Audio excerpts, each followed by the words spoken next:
Hello बच्चों। तो आज हम लोग प्लांट किंगडम में सेकंड क्लास देखने जा रहे हैं, मतलब पादप जगत के बारे में हम लोग क्लास शुरू किए थे। प्रीवियस क्लास में हम लोग पूरे एल्गी की डिटेल्स के बारे में जाने थे और उसमें प्रेजेंट रहने वाली पिगमेंट्स के आधार पर उसके टाइप्स वगैरह के बारे में भी हम लोग पढ़े थे। ठीक है, आज की क्लास में हम लोग बेसिकली पढ़ने वाले हैं किसके बारे में, ब्रायोफाइटा से, एल्गी से जस्ट एडवांस प्लांट्स के बारे में, जिसका नाम है क्या, ब्रायोफाइटा। तो ब्रायोफाइटा के बारे में हम लोग देखने वाले हैं। ठीक है, इस नेचर में अलग अलग प्रकार के प्लांट्स हैं, उसको हम लोग देख चुके थे ऑलरेडी, जैसे कि है ना, सबसे पहले हम लोग एल्गी देखे थे। एल्गी का जो शरीर रहता है वो क्या रहता है, थैलस रहता है, मतलब थैलस नुमा बॉडी रहती है उसकी। लेकिन ब्रायोफाइटा का भी थैलस रहता है, लेकिन उससे थोड़ा सा एडवांस रहता है। तो हम लोग इसके बारे में आज जानने वाले हैं कि ब्रायोफाइटा क्या होती है। ठीक है, क्योंकि डायग्राम से देख सकते हैं कि जो छोटे छोटे छोटे छोटे जो पेड़ के छालों में, या बोल सकते हैं चट्टानों में, या नदी के किनारों में जो उगे रहने वाले जो छोटे छोटे प्लांट्स होते हैं, उन्हीं लोग ही क्या होते हैं, ब्रायोफाइटा। मतलब बोला जाए बेसिकली तो ब्रायोफाइटा जो रहते हैं नम एवं छायादार स्थानों में उगना पसंद करते हैं। नम एवं छायादार स्थानों का मतलब जहां पर पानी की अधिकता रहती है, यानी कि तालाब के किनारे पे उपस्थित होंगे, या नदी के किनारे या झरनों के किनारे में उपस्थित रहते हैं। क्यों? क्योंकि इनको क्या होता है कि ये पूरी तरीके से टेरेस्ट्रियल प्लांट या स्थलीय पौधे नहीं होते, इनको पानी की जरूरत पड़ती है। लेकिन पानी की जरूरत कब पड़ती है, क्यों पड़ती है, उसको भी हम लोग जानने वाले हैं। ठीक है, तो ब्रायोफाइटा में पढ़ते हैं। देखो, सबसे पहला क्या है, इन्हें पादप जगत के उभयचर कहा जाता है, क्योंकि ये मिट्टी में रह सकते हैं, लेकिन लैंगिक प्रजनन करने के लिए इन्हें पानी की आवश्यकता पड़ती है। बहुत इंपॉर्टेंट लाइन है ये, है ना। देखो, इसको हम लोग क्या बोलते हैं, amphibians of the plant kingdom बोलते हैं। एम्फी मतलब एम्फीबियंस, तो इसको हम लोग एम्फीबियंस ऑफ प्लांट किंगडम बोलते हैं, प्लांट किंगडम। क्यों बोला जाता है एम्फीबियंस? तो पहले हमको पता है कि एम्फी का मतलब होता है दो, और बियंस का मतलब होता है जीवन। तो दो जीवन है इसकी, मतलब कैसे, एक जो रहेगा इसका क्या रहेगा, जल में रहेगा, और एक क्या रहेगा, स्थल में। तो पहला स्थल रहता है, दूसरा क्या रहते हैं, जल। मतलब बोला जाए तो रहता तो ये किसमें है, स्थल में, मतलब मिट्टी में रहती है, या बोला जाए कि चट्टानों के ऊपर में उगती है। लेकिन सेक्सुअल रिप्रोडक्शन करने के लिए या लैंगिक प्रजनन करने के लिए किसकी जरूरत पड़ती है, लैंगिक जनन के लिए, जनन के लिए क्या होती है, पानी की जरूरत पड़ती है। तो बोला जाए तो एक इसका जो लाइफ साइकिल रहता है, या बोला जाए जीवन चक्र, उसमें ये दोनों हिस्से होते हैं, लैंगिक जनन भी होता है और वो सर्वाइव जो करते हैं वो भी रहता है। तो लैंगिक जनन करने के लिए किसकी जरूरत पड़ती है, पानी की। और हम लोग पढ़े भी रहते हैं कहाँ पर, परागण वाले टॉपिक में, कि ब्रायोफाइटा और टेरिडोफाइटा में परागण के लिए जल की आवश्यकता होती है। मतलब यहाँ पर हाइड्रोफिली होता है, हाइड्रोफिली मतलब जल द्वारा परागण होता है, इसमें जल के द्वारा परागण होते हैं। तो देखो यहाँ पर भी क्या हो रहा है, लैंगिक प्रजनन करते हैं, मतलब दो युग्मकों को मिलना है, तो उसके लिए एक जगह होती है, तो जगह कौन है, पानी। तो इसके लिए पानी की जरूरत पड़ती है। यही कारण है कि इसको हम लोग एम्फीबियंस ऑफ प्लांट किंगडम बोलते हैं। पहला चीज तो ये जाने हम लोग। दूसरा क्या जाने कि ये कहाँ पर उगते हैं, ये नम, आर्द्र और छायादार स्थानों में पाए जाते हैं। नम एवं छायादार, आर्द्र मतलब जहाँ की भूमि नम रहती है हमेशा, या पानी के किनारे वाली जगह में प्रेजेंट रहेंगे, या छायादार स्थानों में, छायादार मतलब बड़े बड़े जो पौधे होंगे उसके छाया में, चट्टानों के ऊपर में उगे हुए रहते हैं। ठीक है, और इसमें सबसे इंपॉर्टेंट चीज याद रखना है कि इसका जो मुख्य अवस्था होती है ना, मतलब मेन जो फेज होती है, मुख्य अवस्था, उसके बारे में भी बात करते हैं हम लोग। तो मुख्य अवस्था होती है, क्या पता है, gametophyte, gametophyte, fight stage. Gametophyte stage मतलब बोला जाए युग्मकोद्भिद अवस्था जो रहती है ना, वही प्रभावी अवस्था या मुख्य अवस्था बोल सकते हैं। प्रभावी या मुख्य अवस्थाएं होती है किसके, ब्रायोफाइटा के। तो युग्मकोद्भिद,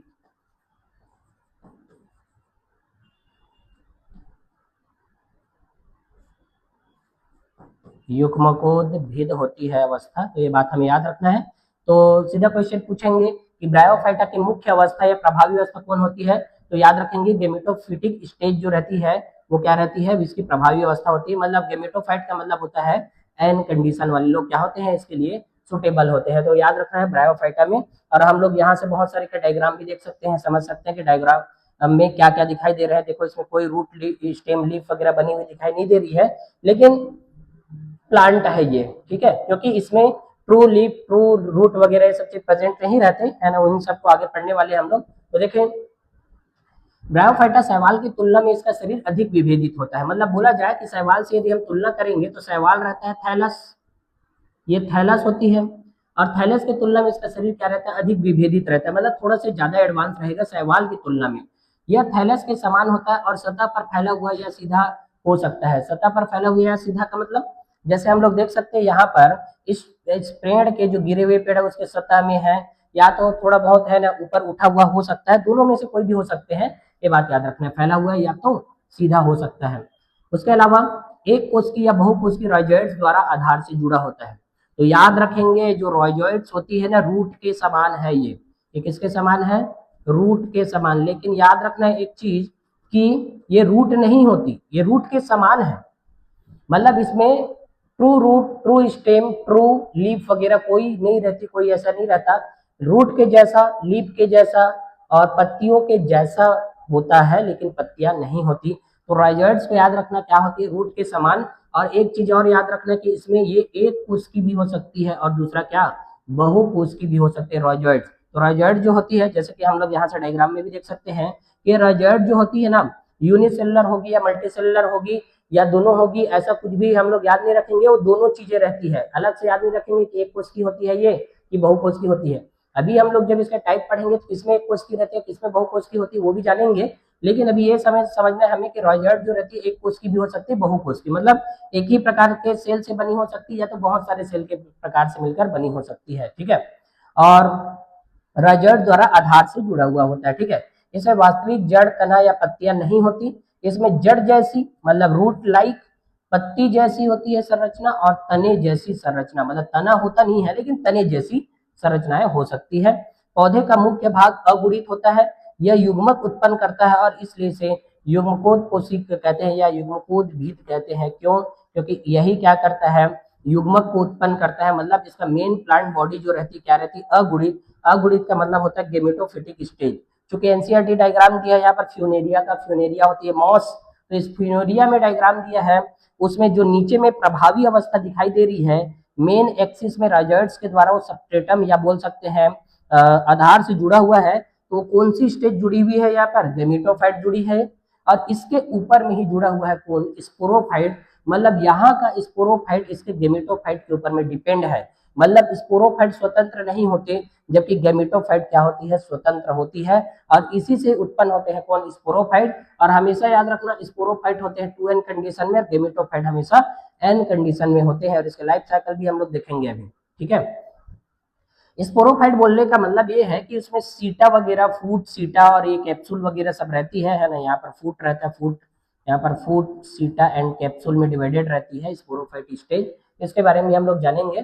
तभी ये याद रखना है कि ब्रायोफाइटा में मेन प्लांट बॉडी या प्रभावी अवस्था क्या होती है, गेमेटोफाइट स्टेज होती है। तभी तो हम डायग्राम में भी देख सकते हैं गेमेटोफाइट के ऊपर में स्पोरोफाइट डिपेंड होती है। और इन दोनों में क्या डिफरेंस होता है इसको अभी हम लोग और भी समझेंगे, ठीक है। तो देखिए यहाँ से ब्रायोफाइटा, ब्रायोफाइटा में लैंगिक अंग बहुकोशिकीय होते हैं। नर लैंगिक अंग एंथ्रीडियम कहलाती है और जबकि मादा लैंगिक अंग आर्किगोनियम कहलाते हैं। ये बात हमें जानना है कि लैंगिक अंग का मतलब ये होता है कि इन लोग सेक्सुअल ऑर्गन्स है, और सेक्सुअल ऑर्गन कैसे रहती है, मल्टी सेलुलर होती है। कौन सी सेलुलर, मल्टी सेलुलर होते हैं, ठीक है। ये मल्टी सेलुलर क्या होते हैं, इसमें सेक्सुअल ऑर्गन्स होती है। तो इसका नाम भी हमें याद रखना है कि antheridium and archegonium, antheridium and archegonium. Antheridium जो रहती है ये क्या करती है, ये मेल गेमेटोफाइट को रिप्रेजेंट करती है, तो मेल वाला पार्ट होता है ये। जबकि आर्किगोनियम जो रहती है क्या होती है, फीमेल वाला पार्ट होता है, ठीक है। अब देखें कि नर लैंगिक अंग या एंथ्रीडियम द्विफ्लैजिलेटेड या बाइफ्लैजिलेटेड एंथ्रोजॉइड्स उत्पन्न करते हैं। सीधी सी बात है, एंथ्रीडियम यदि मेल गेमेटोफाइट है तो वो तो गेमिट रिलीज करेगा, तो गेमिट का नाम क्या होता है, तो यहाँ पर याद रखेंगे एंथ्रोजॉइड्स। और ये एंथ्रोजॉइड्स कैसे होते हैं, एंथ्रोजॉइड्स होते हैं बाइफ्लैजिलेटेड। मतलब बाइफ्लैजिलेटेड का मतलब ये युग्मक तो बनेंगे लेकिन यहाँ पर ऐसे दो फ्लैजिला भी प्रेजेंट रहते हैं, तो ये फ्लैजिलेटेड होते हैं, फ्लैजिलेटेड। और उसमें भी कौन सा फ्लैजिलेटेड, बाइफ्लैजिलेटेड होते हैं। तो एंथ्रीडियम के अंदर में क्या बनती है, एंथ्रोजॉइड्स। और एंथ्रोजॉइड्स है क्या, तो यही क्या है, युग्मक है। तो एंथ्रोजॉइड से क्या होते हैं, युग्मक होते हैं, तो इसके द्वारा उत्पन्न किया जाता है। दूसरा मादा लैंगिक अंग की बात करते हैं तो ये आर्किगोनियम होती है। आर्किगोनियम किसका है, ब्रायोफाइटा में आर्किगोनियम में फीमेल गेमेटोफाइट को रिप्रेजेंट करती है। और इसका आकार दिया है फ्लास्क के आकार का होता है और एक एग्स उत्पन्न करते हैं। तो देखा जाए तो हम लोग पढ़े हुए रहते हैं sexual reproduction in flowering plants, तो उसके जैसा ही समझ के यदि हम पढ़ेंगे तो तभी याद रह पाएगा, क्योंकि देखो इसमें ये नाम वगैरह बस ही अलग होते हैं। जैसे उसमें एंडोसियम गाइनोसियम पढ़ते हैं, यहाँ पर आर्किगोनियम एंड एंथ्रीडियम पढ़ते हैं। ये बात हमें याद रहना चाहिए, ठीक है। एक यहाँ पर डायग्राम भी दिया है इसका, ब्रायोफाइटा में ये लीवर वॉर्ट्स के बारे में दिया है ना। ब्रायोफाइटा होते 3 टाइप के हैं, liverworts, hornworts and mosses, 3 चीजें होती है।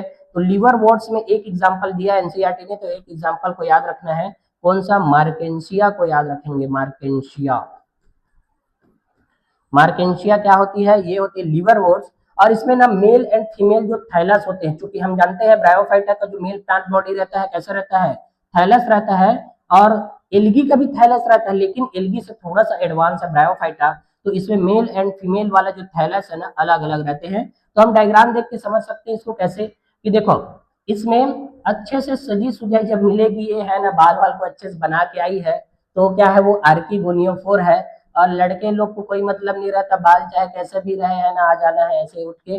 तो ये देखो रिड्यूस्ड टाइप दिखाई दे रही स्ट्रक्चर, जबकि ये क्या है वेल सेटल्ड, मतलब है ना प्रॉपरली स्ट्रक्चर बनी हुई दिखाई दे रही है। तो ये आर्किगोनियोफोर है, जबकि ये क्या है एंथ्रीडियोफोर। अब इसी के अंदर में क्या बनते हैं, एक बनती है इसमें, और इसमें क्या बनते हैं एंथ्रोजॉइड्स बनते हैं, जो क्या होते हैं बाइफ्लैजिलेटेड होते हैं ना। ये बात याद रखना है, बाइफ्लैजिलेटेड होती है ये, बाइफ्लैजिलेटेड ऐसे,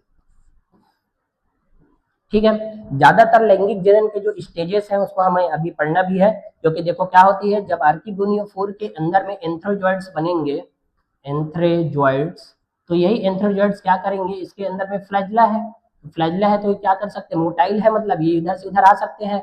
तो आर्किगोनियम के अंदर में बनने वाली है क्या, एग, तो इसी के अंदर में आएंगे, ये एग को रिलीज करेगा, ये एंथ्रोजॉइड्स को रिलीज करेंगे। और ये कहाँ पर रिलीज होगा, तो ये जो देखो यहाँ से ऐसे पॉलिनेशन होकर नहीं जाएगा, यहाँ पर ये दोनों लोग आएंगे कहाँ पर पता है, वाटर में, क्योंकि हम जानते हैं ब्रायोफाइटा में पॉलिनेशन वगैरह कहाँ पर होती है, पानी में, क्योंकि दोनों लोग उधर ही आएंगे तब जाके फर्टिलाइजेशन वगैरह होगा। तो लैंगिक जनन में यही बात करते हैं कि पानी में होना चाहिए, यदि जितने भी मतलब सेक्सुअल रिप्रोडक्शन से जो बनने वाले युग्मक का जो मिलन है या फर्टिलाइजेशन बोला जाए, पानी में ही होता है। यही कारण है कि ये पूरे तरीके से टेरेस्ट्रियल प्लांट नहीं होते, सेक्सुअल रिप्रोडक्शन जो स्टेज रहता है इसका कहाँ पर होती है, वाटर में। यही कारण है कि ये क्या नहीं है, सफल स्थलीय पौधा नहीं मानते इसको, ठीक है, ये बात याद रखना। और इसके अंदर में वेस्कुलर टिश्यू वगैरह के बारे में भी बात नहीं करना है, यहाँ पर वेस्कुलर टिश्यू के बारे में आगे चल के बात आएगा, है ना। टेरिडोफाइटा से शुरू होती है वो, और फिर जिम्नो में जाके एडवांस हो जाती है, ठीक है। तो उन सबका एक चार्ट भी है, लास्ट में हम लोग देखेंगे। अभी सिर्फ ये जानना है कि डायग्राम देख के हमें ये समझना है कि मार्केंसिया में आर्किगोनियोफोर में क्या बनती है, एक, और एंथ्रीडियोफोर के अंदर में एंथ्रोजॉइड्स बनती है। यहाँ पर एक और स्ट्रक्चर दिखाई दे रहा है राइजोइड्स के बारे में, यहाँ पर भी राइजोइड्स है, रूट लाइक स्ट्रक्चर होते हैं, उसके ऊपर में बनी हुई है क्या, यहाँ पर गेमा कप बने हुए हैं, इसके बारे में अभी हम लोग पढ़ने वाले हैं, ठीक है, गेमा कप या गेमी के बारे में, ठीक है। इसका आगे देखते हैं। एंथ्रोजॉइड्स पानी में छोड़े जाते हैं और आर्किगोनिया से मिलते हैं। एक एंथ्रोजॉइड्स अंडे के साथ में मिलकर युग्मनज बनाते हैं। वही बात को बताया है ना, कि जैसे यहाँ पर क्या हुआ, ये दोनों लोग यहाँ से एंथ्रोजॉइड्स आए, यहाँ से एग आया, और यहाँ पर आके एग किसमें फर्टिलाइजेशन वगैरह होना है, यहाँ पर फर्टिलाइजेशन होगा, फर्टिलाइजेशन से क्या बन जाएंगे, जाइगोट बन जाएंगे, जाइगोट बन जाएगा। और ये यहाँ पर पॉलिनेशन वगैरह या बोल सकते हैं फर्टिलाइजेशन कहाँ पर हो रही है, पानी में हो रही है। बात याद रखना इंपॉर्टेंट है कि वाटर में ही पॉलिनेशन वगैरह होते हैं। तो एंथ्रोजॉइड्स अंडे के साथ मिलकर युग्मनज बनाता है, मतलब बोला जाए कि ये जाइगोट बनाते हैं, ठीक है। तो क्लियर, इसके आगे और देखें। अब देखें युग्मनज जो होती है तुरंत अर्धसूत्रीय विभाजन से नहीं गुजरती, ये बात याद रखना है कि यहाँ पर जो जाइगोट बन गया रहता है वो तुरंत उसके अंदर में मियोसिस वगैरह नहीं होगा, वे एक बहुकोशिकीय शरीर बनाते हैं जिसे बीजाणु कहते हैं। मतलब बोला जाए कि ये जो जाइगोट रहती है ना, ये जाइगोट पहले क्या बनाती है, ये बनाती है एक से पहले, देखो जाइगोट क्या रहता है, एक ही सेल रहते हैं, n plus n, n plus n से क्या बन जाती है, ये 2n, तो 2n का जाइगोट है। अब इसके अंदर में हुआ क्या, तो इसमें होती है सेल डिवीजन, तो सेल डिवीजन होके ये क्या बनाएगी, तो सेल डिवीजन करके मल्टी सेलुलर ऐसे स्ट्रक्चर बनाएंगे, जैसे कि हम लोग ह्यूमन रिप्रोडक्शन में पढ़े हुए रहते हैं, मोरूला, ब्लास्टूला और गेस्टूला, अलग अलग स्टेजेस। वैसे यहाँ पर भी क्या बना रहे हैं, इन लोग सेल बना रहे हैं। तो सेल बनाती है मतलब ये क्या हो गया, बहुकोशिकीय हो गए। तो बहुकोशिकीय क्या बनाते हैं इन लोग, कोशिकीय बीजाणु या बोल सकते हैं इसको स्पोर बनाते हैं, स्पोर, या बोल सकते हैं इसी को क्या बोलेंगे, बीजाणु बोलेंगे, बीजाणु। ठीक है, बीजाणु है ये। बीजाणु स्वतंत्र रूप से नहीं रहते हैं, वे प्रकाश संश्लेषक युग्मनज से जुड़े होते हैं और उससे पोषण प्राप्त करते हैं। बीजाणु की कुछ कोशिकाएं अर्धसूत्रीय विभाजन से गुजरकर अगुणित बीजाणु बनाती है। ये बीजाणु अंकुरित होकर युग्मक बनाते हैं। ठीक है, देखो क्या हुआ कि देखो ये वाला जो बीजाणु है ये किसके ऊपर में डिपेंड है, अभी गेमेटोफाइट के ऊपर में। क्यों? क्योंकि उन्हीं लोग ही क्या, गेमेटोफाइट, और यही गेमेटोफाइट ही क्या, गेमेटोफाइट मतलब उसी से जुड़े हुए हैं, दोनों मिल तो गए हैं लेकिन जुड़े हैं, स्वतंत्र रूप से अलग नहीं है। तो गेमेटोफाइट जो रहती है, बीजाणु स्वतंत्र रूप से नहीं रहते हैं, यहाँ पर स्पोर जो रहती है वो स्वतंत्र रूप से नहीं है, बल्कि प्रकाश संश्लेषक युग्मक से जुड़े हुए रहते हैं। गेमेटोफाइट से क्या है, जुड़े हैं, जुड़े होते हैं। तो ये बात याद रखना है कि बीजाणु जो रहती है अलग से नहीं होती, वो क्या होगी, गेमेटोफाइट से क्या होंगे, जुड़े हुए रहेंगे और उससे पोषण प्राप्त करते रहते हैं। बीजाणु की कुछ कोशिकाएं अर्धसूत्रीय विभाजन से गुजरकर अगुणित बीजाणु बनाती है और ये बीजाणु अंकुरित होकर युग्मनज बनाते हैं। मतलब बोला जाए कि यहाँ पर स्पोर जो है, यहाँ पर स्पोर जो बने हैं वो क्या बनाएंगे, युग्मक बनाएंगे, है ना। स्पोर में क्या होगा, पहले मियोसिस होगा और मियोसिस होकर क्या बनाएंगे, युग्मक बनाएंगे, मतलब एन कंडीशन वाले क्या बनाएंगे, युग्मक। और ये किसमें हो रही है, ये स्पोर में होती है। ठीक है, यहाँ से हम लोग पूरी चीज को देखते हैं। देखो ये क्या है, आर्किगोनियम है, आर्किगोनियम में क्या है, एग है, और यहाँ पर क्या आया, स्पर्म आए, और यही स्पर्म जो है इसी एग से जाकर पानी में जाके मिल गया। अब ये क्या बना, एम्ब्रियो बने, यहाँ से मतलब है ना जाइगोट बने, जाइगोट से क्या बने, एम्ब्रियो, और यही एम्ब्रियो देखो अभी ये क्या है, ये है गेमेटोफाइट। गेमेटोफाइट क्यों बोल रहे हैं, क्योंकि ये आर्किगोनियम है। आर्किगोनियम क्या होती है, गेमिट होती है, ये एन, तो इसी से देखो ये स्पोर जो है अभी जुड़ा हुआ है। तो वही बात बोले कि बीजाणु स्वतंत्र रूप से नहीं रहते, बल्कि प्रकाश संश्लेषक युग्मक से जुड़े होते हैं और उससे पोषण प्राप्त करते हैं। तो ये प्रकाश संश्लेषी युग्मक है, ये वाले आर्किगोनियम, इसी से जुड़े हैं और इसी से क्या कर रहे हैं, न्यूट्रिशन ले रहे हैं। अब इस स्पोर में क्या होने वाला है, इस स्पोर के अंदर में जो 2n कंडीशन में है, इसी में क्या होगा, मियोसिस होगा, और मियोसिस होके क्या बनाएंगे इन लोग, मियोसिस होके फिर से क्या बनाएगा, गेमिट या युग्मक ही बनाएंगे, युग्मक। तो युग्मक कौन से, तो एक फिर से मेल बनाएगा और एक क्या बनाएंगे, फीमेल बनाएंगे। तो मेल वाले लोग होते हैं क्या, एंथ्रीडियम, जबकि ये लोग क्या होते हैं, आर्किगोनियम। तो कुल मिलाकर इसका लाइफ साइकिल जो रहता है ना, चलता है, उसमें जो मेन स्टेज है गेमेटोफाइट है, क्योंकि जो स्पोरोफाइट या बोला जाए कि स्पोर जो रहते हैं इसी के ऊपर में डिपेंड रहते हैं। तो प्रभावी अवस्था इसकी सीधी सीधी बात है, याद रखना है हमें, क्या होती है कि गेमेटोफाइट स्टेज ही क्या होती है, प्रभावी।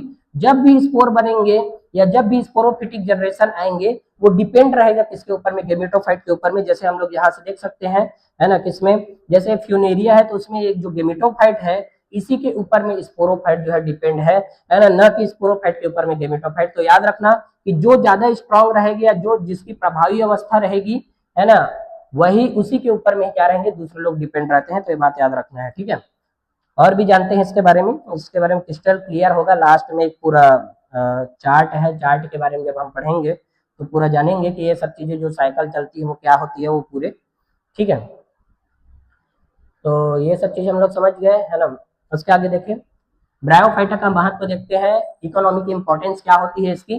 तो ब्रायोफाइटा का ज्यादा इकोनॉमिक इंपॉर्टेंट नहीं है, मतलब व्यावसायिक रूप से उतना ज्यादा उपयोग नहीं किया जाता, लेकिन फिर भी कुछ चीजों में उपयोग होते हैं, तो उसको जानते हैं हम लोग। तो कुछ काई शाकाहारी स्तनधारियों, पक्षियों आदि के लिए भोजन प्रदान करते हैं। अब देखा जाए कि जो छोटे छोटे प्लांट्स उगे हुए रहते हैं बार्क में या नदी के किनारों में, उसको कुछ कुछ स्तनधारी खाते हैं, पक्षियों के लिए भोजन वाला काम करते हैं। तो ऐसा इंपॉर्टेंट है, खाद्य श्रृंखला के लिए जरूरी है, ठीक है। दूसरा, ये जो स्फेग्नम है इसको याद रखना बहुत इंपॉर्टेंट है, स्फेग्नम। तो स्फेग्नम क्या होती है, देखें कि एक प्रकार की मॉस है, ये प्रजाति होती है जिससे क्या मिलता है, पीट मिलता है, पीट।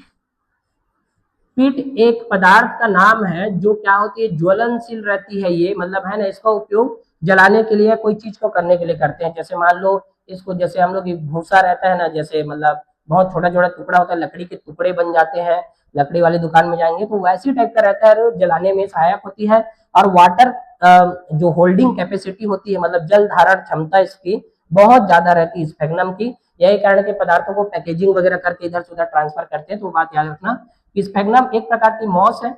मॉस मतलब क्या, ब्रायोफाइटा। ब्रायोफाइटा में दो ही लोग आते हैं, लीवर वर्ड्स आता है, दूसरा क्या आता है, मॉस। तो याद रखना है पिट प्रदान करती है जिसका उपयोग ईंधन के रूप में किया जाता है।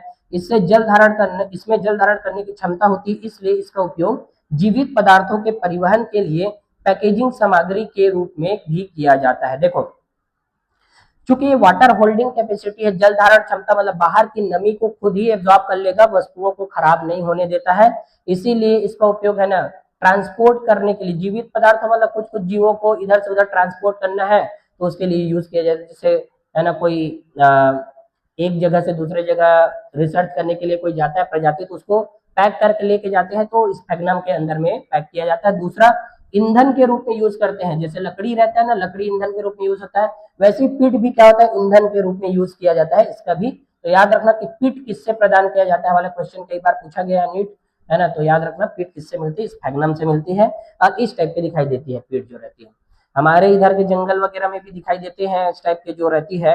और कभी कभी क्या होता है, यही जब गर्मी के टाइम में जब सूख जाते हैं, है ना बहुत, तो थोड़ा बहुत जो रहता है पत्थरों के टकराने से इसमें आग वगैरह भी पकड़ लेती है, इसकी वजह से आग है ना लग जाते हैं जंगलों में कभी कभी। ठीक है, तो याद रखना स्फेग्नम जो होती है मांस होती है, और इससे क्या मिलता है, पिट मिलता है। याद रखना पिट के लिए दो बातें याद रखना कि ईंधन है ना, ईंधन के रूप में उपयोग किया जाता है इसका, दूसरा ट्रांसपोर्टिंग परिवहन के लिए उपयोग किया जाता है, और तीसरा इसमें जल धारण करने की क्षमता होती है। तो याद रखना कि पिट के लिए क्या क्या बात सही है, ऐसा क्वेश्चन पूछ सकते हैं। तो ईंधन के रूप में भी यूज कर रहा है, जल धारण क्षमता भी है, जल धारण कैपेसिटी भी है इसके अंदर, और परिवहन करने के लिए भी पैकेजिंग के सामग्री के रूप में उपयोग किया जाता है। इस टाइप के स्ट्रक्चर दिखाई देते हैं किसके, स्फेग्नम के। ठीक है, इसके आगे और देखें, bryophyta primary succession and dense mat of mosses and soil. देखो और क्या है तीसरा बात ब्रायोफाइटा के महत्व में, नग्न चट्टानों या मिट्टी पर पौधों के अनुक्रमण में इनकी भूमिका के कारण ये पारिस्थितिकी रूप से महत्वपूर्ण है। मॉस लाइकेन के साथ मिलकर चट्टानों को विघटित करते हैं, जिससे सतह उच्च पौधों के विकास के लिए उपयुक्त हो जाती है। देखो क्या होता है सक्सेशन, मतलब क्या होता है सक्सेशन, मतलब क्या, अनुक्रमण। अनुक्रमण का मतलब ये होता है, दो टाइप के अनुक्रमण होते हैं, एक होता है प्राथमिक, एक होता है द्वितीयक। तो प्राथमिक जो अनुक्रमण है या बोला जाए कि प्राइमरी सक्सेशन है, प्राइमरी सक्सेशन में भाग लेते हैं मतलब प्राइमरी सक्सेशन का हिस्सा होते हैं इन लोग, किन लोग, ये जो ब्रायोफाइटा होते हैं उसमें भी ना मॉस जो होती है वो क्या होती है, प्राइमरी सक्सेशन का मतलब क्या, जैसे कहीं पर है ना बहुत मतलब खाली जगह पड़ा हुआ है, तो सबसे पहले उस जगह में उगने वाले जो प्लांट्स होते हैं ना उसी को हम लोग प्राइमरी सक्सेशन के प्राइमरी पार्ट बोलते हैं। मतलब पहले बार इन्हीं लोग आएंगे, अचानक से यहाँ पर ना कोई पेड़ पौधा उगा हुआ दिखाई नहीं देगा, लेकिन इन लोग दिखाई देंगे। तो जो पहले बार कहीं पर आती है किसी जगह में, जैसे मान लो पहले कोई जगह में चट्टाने थी, मतलब लावा वगैरह जलते थे, ज्वालामुखी, अब वो ज्वालामुखी धीरे धीरे शांत हो गया। अब शांत होने के बाद में उस जगह में पेड़ पौधे उगेंगे, नेचुरल चीज है। तो पेड़ पौधे जो उगते हैं ना उसमें सबसे पहला जो उगने वाला लोग है ना, उन लोग यही है कि है ना कौन, मॉसेस जो रहती है उन्हीं लोग उगते हैं। और उसके अलावा ये क्या करती है, मांस मिट्टी पर घनी परत बनाते हैं, इसलिए वे मिट्टी के कटाव को भी रोकते हैं। तो देखो कि dense mat on the mosses on soil, मतलब इस मिट्टी में ऐसे कालीन सा पूरा बिछा हुआ है, जैसे हम लोग मैट लगाते हैं ना, मैट जैसे ये वाला मैट है, तो मैट लगाते हैं तो क्या होता है, पूरा कालीन बिछा हुआ रहता है, जिससे इसके नीचे में जो रहने वाले मटेरियल है उसको कोई नुकसान नहीं होता।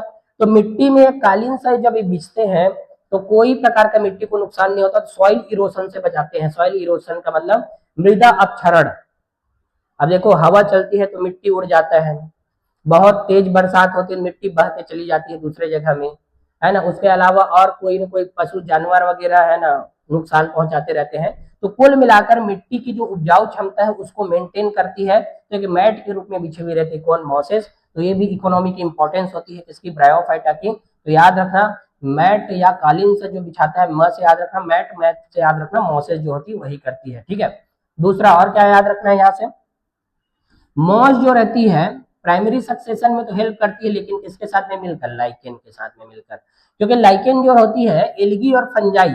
देखो चूंकि हम क्या जानते हैं, हम जब पढ़ना शुरू करते हैं 5 किंगडम क्लासिफिकेशन के बारे में, तो किंगडम मोनेरा से हम शुरू किए रहते हैं, तो ये आगे आते रहते हैं, एडवांस होते जाते हैं किंगडम प्रोटिस्टा में, फिर उसके बाद किंगडम फंजाई में, फिर उसके बाद में किंगडम प्लांटी में। तो बताओ ये जो है किंगडम फंजाई और ये जो इधर के लोग हैं इसकी तुलना में कम एडवांस है, जबकि ये क्या है, ज्यादा एडवांस। तो ये ज्यादा एडवांस में यहाँ के लोग है ना, जैसे कि फंजाई एसोसिएट होते हैं इनके साथ में, जैसे किंगडम प्लांटी में आने वाले कौन, एल्गी। तो ये दोनों मिलकर ही क्या बनाते हैं, लाइकेन बनाए हुए रहते हैं। एल्गी प्लस फंजाई मिलकर ही क्या बनता है, लाइकेन। और यही लाइकेन इस किंगडम प्लांटी के अंदर आने वाले कौन, तो ब्रायोफाइटा के किसके साथ में मिलकर, मॉस के साथ में मिलकर प्राइमरी सक्सेशन या अनुक्रमण में भाग लेते हैं। इन्होंने ही चट्टानों को विघटित किया है और इन्होंने ही क्या किया है, मिट्टी बनाया है। तो ये बात भी याद रखना कि प्राइमरी सक्सेशन में मॉस लाइकेन के साथ में मिलकर चट्टानों को विघटित किए हैं, जिससे सतह पर उच्च पौधों के विकास के लिए उपयुक्त हो जाती है, क्योंकि उच्च पौधे ज्यादातर कहाँ पर रहते हैं, उन लोग मिट्टी में ही उगते हैं, मिट्टी में। तो हम जितने भी हायर प्लांट देखते हैं आजकल, एंजियोस्पर्म या बोला जाए कि जिम्नोस्पर्म में भी कई पौधे ऐसे होते हैं जो बहुत एडवांस है, तो वो सब जो रहती है कहाँ पर रहती है, मिट्टी में। तो मिट्टी बनाई किससे है, तो चट्टानों के अपक्षरण से ही क्या बनती है, मिट्टी। तो चट्टानों का अपक्षरण करते कौन है, तो मॉस एंड लाइकेन। तो सीधा से बात याद रखना कि अनुक्रमण में कौन कौन से ऑर्गेनिजम्स भाग लेते हैं करके क्वेश्चन पूछेंगे, तो मॉस एंड लाइकेन याद रखना। या ऐसे पूछ सकते हैं कि अनुक्रमण में मॉस के साथ में और कौन सा ऑर्गेनिज्म जो है पार्टिसिपेट करता है, ऐसे करके पूछेंगे तो लाइकेन होती है, याद रखना। ठीक है, तो दोनों को याद रखना, दोनों को एनसीईआरटी ने भी दिया है, तो याद रखेंगे। ठीक है, इसके अलावा देखते हैं ब्रायोफाइटा के टाइप्स होते हैं। वैसे तो 3 टाइप्स होते हैं इसके ब्रायोफाइटा के, लिवरवर्ट्स एंड हॉर्नवर्ट्स एंड मॉसेस। लेकिन यहाँ पर हमें सिर्फ लिवरवर्ट्स एंड मॉस को पढ़ना है, क्योंकि यहाँ पर हम एनसीईआरटी के अकॉर्डिंग पढ़ रहे हैं इसलिए। तो देखते हैं इन दोनों में क्या डिफरेंसेस है, तो जानते हैं। ठीक है, लीवरवर्ट्स के बारे में देखते हैं। लीवरवर्ट्स को लीवरवर्ट्स क्यों बोला गया है, क्योंकि हमारे ह्यूमंस के अंदर रहने वाले लीवर का जो शेप रहता है ना, वो ऐसे ही दिखाई देता है जैसे ये दिखाई देता है। तो देखो, हम देख सकते हैं यहाँ से ऐसे इसका डायग्राम है, मेन डायग्राम। और चूंकि हम लोग शुरू में मार्केंसिया का भी डायग्राम पढ़े थे, तो मार्केंसिया भी क्या होती है, लीवर के शेप का है। ये देखो ऐसे लीवर के जैसे दिखाई दे रही है, इसीलिए इसका नाम क्या है, लीवरवर्ट्स है। तो याद रखेंगे। देखिए लीवरवर्ट्स क्या होती है, ये पौधे आमतौर पर नम है ना, छायादार आवासों में उगते हैं। सीधी सी बात है, ब्रायोफाइटा उसी में उगेंगे, है ना। कहाँ पर मॉइस्ट स्टेज रहेगा, ह्यूमिड रहेंगे, या जो डेंस फॉरेस्ट वगैरह रहते हैं, छायादार स्थान वगैरह जो रहते हैं, वहीं पर ही उगना पसंद करते हैं। जैसे नदियों के किनारे, कहाँ कहाँ पर, जैसे है ना बताया, नदियों के किनारे दलदली भूमि, गीली मिट्टी, पेड़ों की छाल और घने जंगलों में उपस्थित होते हैं। ठीक है, इनका पादप शरीर थैलॉइड होता है, मतलब इसका प्लांट बॉडी क्या रहता है, थैलॉइड का टाइप का रहता है। जैसे एक एग्जांपल दिया एनसीईआरटी ने, है ना, किसको, मार्केंसिया को दिया है, मार्केंसिया याद रखेंगे। थैलस पृष्ठीय अधरी होता है और आधार से सटा हुआ होता है, मतलब जुड़ा हुआ रहता है। डोर्सो वेंट्रल होते हैं ये, मतलब दोनों तरफ इसके पार्ट रहते हैं थैलस के। पत्तीदार पौधों में तने जैसी संरचनाओं पर 2 पंक्तियों में छोटे छोटे पत्ती जैसे उपांग होते हैं। पत्ती जैसे बोल रहे हैं ना, पत्ती नहीं। पत्तीदार पौधे का मतलब, जैसे फ्यूनेरिया में हम लोग देखे थे, लीव्स के जैसा दिखाई दे रही है, लेकिन लीफ नहीं होते, और वो छोटे छोटे क्या होते हैं, उपांग होते हैं, पत्ती के जैसे उपांग रहते हैं। तो याद रखना, पत्ती के जैसे दिखेगी लेकिन पत्ती नहीं होगी ना, ये बात याद रखना। किसमें, ब्रायोफाइटा में। टेरिडोफाइटा में जब हम जाएंगे तो इससे एडवांस चीजों के बारे में हम लोग पढ़ेंगे। ठीक है, देखिए यहाँ से प्रजनन मोड ऑफ रिप्रोडक्शन देखते हैं। अलैंगिक प्रजनन थैली के विखंडन द्वारा या जेमा, एक वचन जेमी के निर्माण के द्वारा होता है। जेमा क्या होती है, वो वाला लाइन बहुत ज्यादा इंपॉर्टेंट है, ये वाली। ठीक है, तो देखिए कौन सी वाले, ये वाली लाइन में क्या इंपॉर्टेंट है देखते हैं। तो जेमी होती क्या है वो जानते हैं। तो जेमी पहले क्या रहती है, ग्रीन होती है, एक कलर जानते हैं इसकी क्या, ग्रीन। उसके अलावा क्या होती है, मल्टी सेलुलर होती है ये, है ना, मल्टी सेलुलर। उसके अलावा क्या होती है, ए सेक्सुअल बर्ड्स है। इन लोग क्या है, ए सेक्सुअल बर्ड। तो गेमी है क्या, तो गेमी है ग्रीन मल्टी सेलुलर ए सेक्सुअल बर्ड, मतलब हरी बहुकोश की अलैंगिक कलियां होती है। हरी बहुकोश की अलैंगिक कलियां होती है। डायरेक्ट क्वेश्चन पूछते हैं। और ये ए सेक्सुअल बर्ड्स होती है, मतलब यहाँ पर सेक्सुअल रिप्रोडक्शन से बनने वाली स्पोर या बर्ड नहीं है। इन लोग ए सेक्सुअल बर्ड है, मतलब अलैंगिक कलियां होती है, जो थैली पर स्थित होती है, छोटे ग्रहणकों जेमा कप में विकसित होती है। देखो, जिसमें वो डेवलप होती है उसको हम लोग गेमा कप बोलते हैं, है ना, गेमा कप बोलते हैं। ये गेमी जो है, इस गेमा कप नाम के संरचना के अंदर में डेवलप होती है। तो गेमा कप है ये पूरा, और इसी के अंदर में क्या है, जेमी उत्पन्न होती है। और इसका पूरा बॉडी के बारे में बात करें, यहाँ से यहाँ तक पूरे, तो ये क्या होती है, पूरा थैलस होता है। थैलस में ही क्या बने हुए रहते हैं, गेमा कप, और गेमा कप के अंदर में क्या रहता है, गेमी। और गेमी है क्या, तो ये एसेक्सुअल बर्ड्स होती है, अलैंगिक कलियां, जो आगे चल के प्रजनन मतलब क्या होता है, ये अपने समान जीवों को उत्पन्न करेगी, मतलब एक और ब्रायोफाइटा बनाएगी, मतलब एक और क्या बना सकते हैं, ये नया ऑर्गेनिज्म बना सकते हैं अपने समान। तो एसेक्सुअल बर्ड होती है, ये बात याद रखना गेमी के बारे में, ठीक है। पहला चीज तो ये हो गया गेमी के द्वारा एसेक्सुअल बर्ड्स बनती है, वो जान गए हम लोग, अलैंगिक जनन में वही है। दूसरा क्या होता है, विखंडन द्वारा भी बनती है। विखंडन का मतलब फ्रेगमेंटेशन, टुकड़े में तोड़ देना। जैसे हम यहाँ से इसको ब्रेक कर दिए, टुकड़े में तोड़े, दो खंड बन गए, तो दो खंडों में भी ये वाला खंड जो है अलग बन जाएगा, ये वाला खंड अलग बन जाएगा, तो ये भी तो मोड ऑफ रिप्रोडक्शन है। जैसे हम लोग कई चीजों में देखते हैं फ्रेगमेंटेशन मतलब टुकड़ों में तोड़ना, जैसे तोड़ेंगे तो वो एक वाला नया बन जाता है, दूसरा वाला फिर से नया बन जाता है, तो ये विखंडन द्वारा होती है। और दूसरा क्या होती है, एसेक्सुअल बर्ड के द्वारा भी जनन हो रहा है, तो अलैंगिक प्रजनन ऐसे होते हैं, ठीक है। तो देखें, जेमा जनक शरीर से अलग होकर अंकुरित होती है और नए जीव बनाती है। सीधी सी बात है, एसेक्सुअल बर्ड है और इसकी जो प्रभावी अवस्था होती है वो तो गेमेटोफाइट ही होती है, गेमेटोफाइट।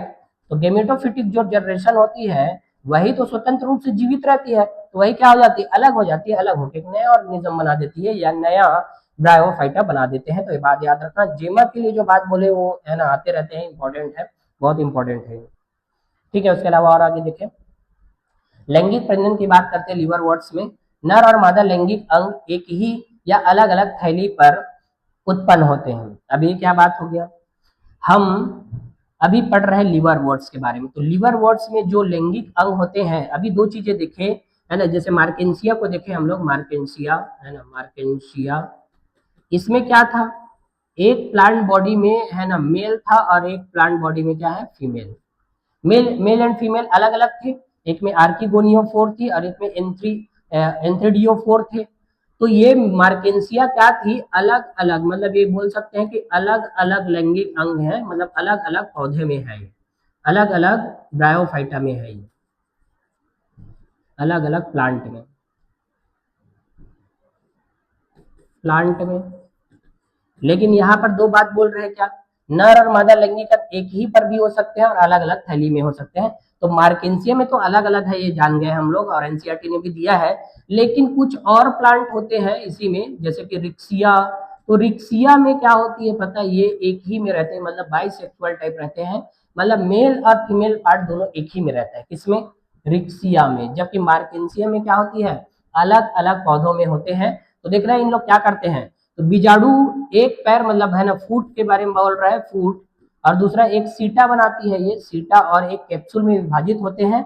अर्धसूत्री विभाजन के बाद कैप्सूल के भीतर बीजाणु उत्पन्न होते हैं। देखो, मियोसिस होगा तभी क्या बनेंगे, स्पोर्स बनेंगे, मतलब जाइगोट से मियोसिस होकर क्या बनते हैं, स्पोर बनते हैं, और यही बीजाणु उत्पन्न होते हैं। ये बीजाणु अंकुरित होकर स्वतंत्र रूप से रहने वाले युग्मक बनाते हैं।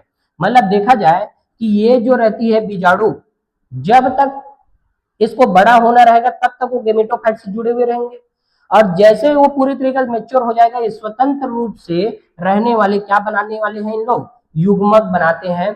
तो इसके अंदर में, स्पोर के अंदर में हमेशा याद रखना कि स्पोर पहले बनते हैं सेक्सुअल रिप्रोडक्शन से, और उसके बाद में स्पोर का मतलब स्पोरोफिटिक जनरेशन, और स्पोरोफिटिक जनरेशन में तुरंत मियोसिस नहीं होता, वो कुछ समय तक खाते पीते जीते रहता है, गेमेटोफाइट के ऊपर में डिपेंड रहता है, और डिपेंड होने के बाद में कुछ समय के बाद में इसमें क्या होने वाला है, मियोसिस होगा, और इसी से क्या बनाएंगे, गैमिड बनाएंगे, मतलब गेमेटोफाइट स्टेज आ जाएगी, और गेमेटोफाइट उससे अलग होकर एक नया स्वतंत्र अस्तित्व ले लेगा, और अस्तित्व लेने के बाद में क्या होगा, देखिए जैसे हम लोग यहाँ पर देखें फ्यूनेरिया में, ये जो स्पोरोफाइट है, ये स्पोरोफाइट एक गेमेटोफाइट के ऊपर में डिपेंड है। अभी हम क्या पढ़े, इस कैप्सूल के अंदर में क्या बनती है, पढ़े हम लोग स्पोर, ठीक है। ये स्पोर बना, इस स्पोर में क्या होती है, और स्पोर बनता कैसे है, ये जाइगोट रहती है यहाँ पर, जाइगोट, और इसी में मियोसिस होती है, मियोसिस, है ना, और मियोसिस से ही क्या बनते हैं, जाइगोट, मतलब स्पोर में पहले बदलता है ना, इसमें स्पोर में बदलेंगे स्पोरोफाइट में, और इसमें क्या होगा, मियोसिस होगा, और मियोसिस होकर इन्हीं लोग क्या बनाएंगे, गेमेटोफाइट या गैमेट बनाएंगे। क्यों, क्योंकि हम जानते हैं स्पोर 2n जब तक नहीं रहेंगे तब तक मियोसिस के द्वारा n वाला गेमेटोफाइट नहीं बन पाएगा। तो जब तक ये क्या रहती है, मेच्योर नहीं हुई रहती, तब तक स्पोरोफाइट एक गेमेटोफाइट के ऊपर में डिपेंड रहता है, क्योंकि गेमेटोफाइट ही क्या है, यही प्रकाश संश्लेषी है, यही प्रकाश संश्लेषण करती है, और यही खाना बनाती है जो इसको देते हैं। और ये 3 पार्ट में डिवाइडेड होती है, कैप्सूल, सीटा और फूट में डिवाइडेड रहती है। तो ये बात हमें जानना है, ठीक है। और इसके आगे देखें,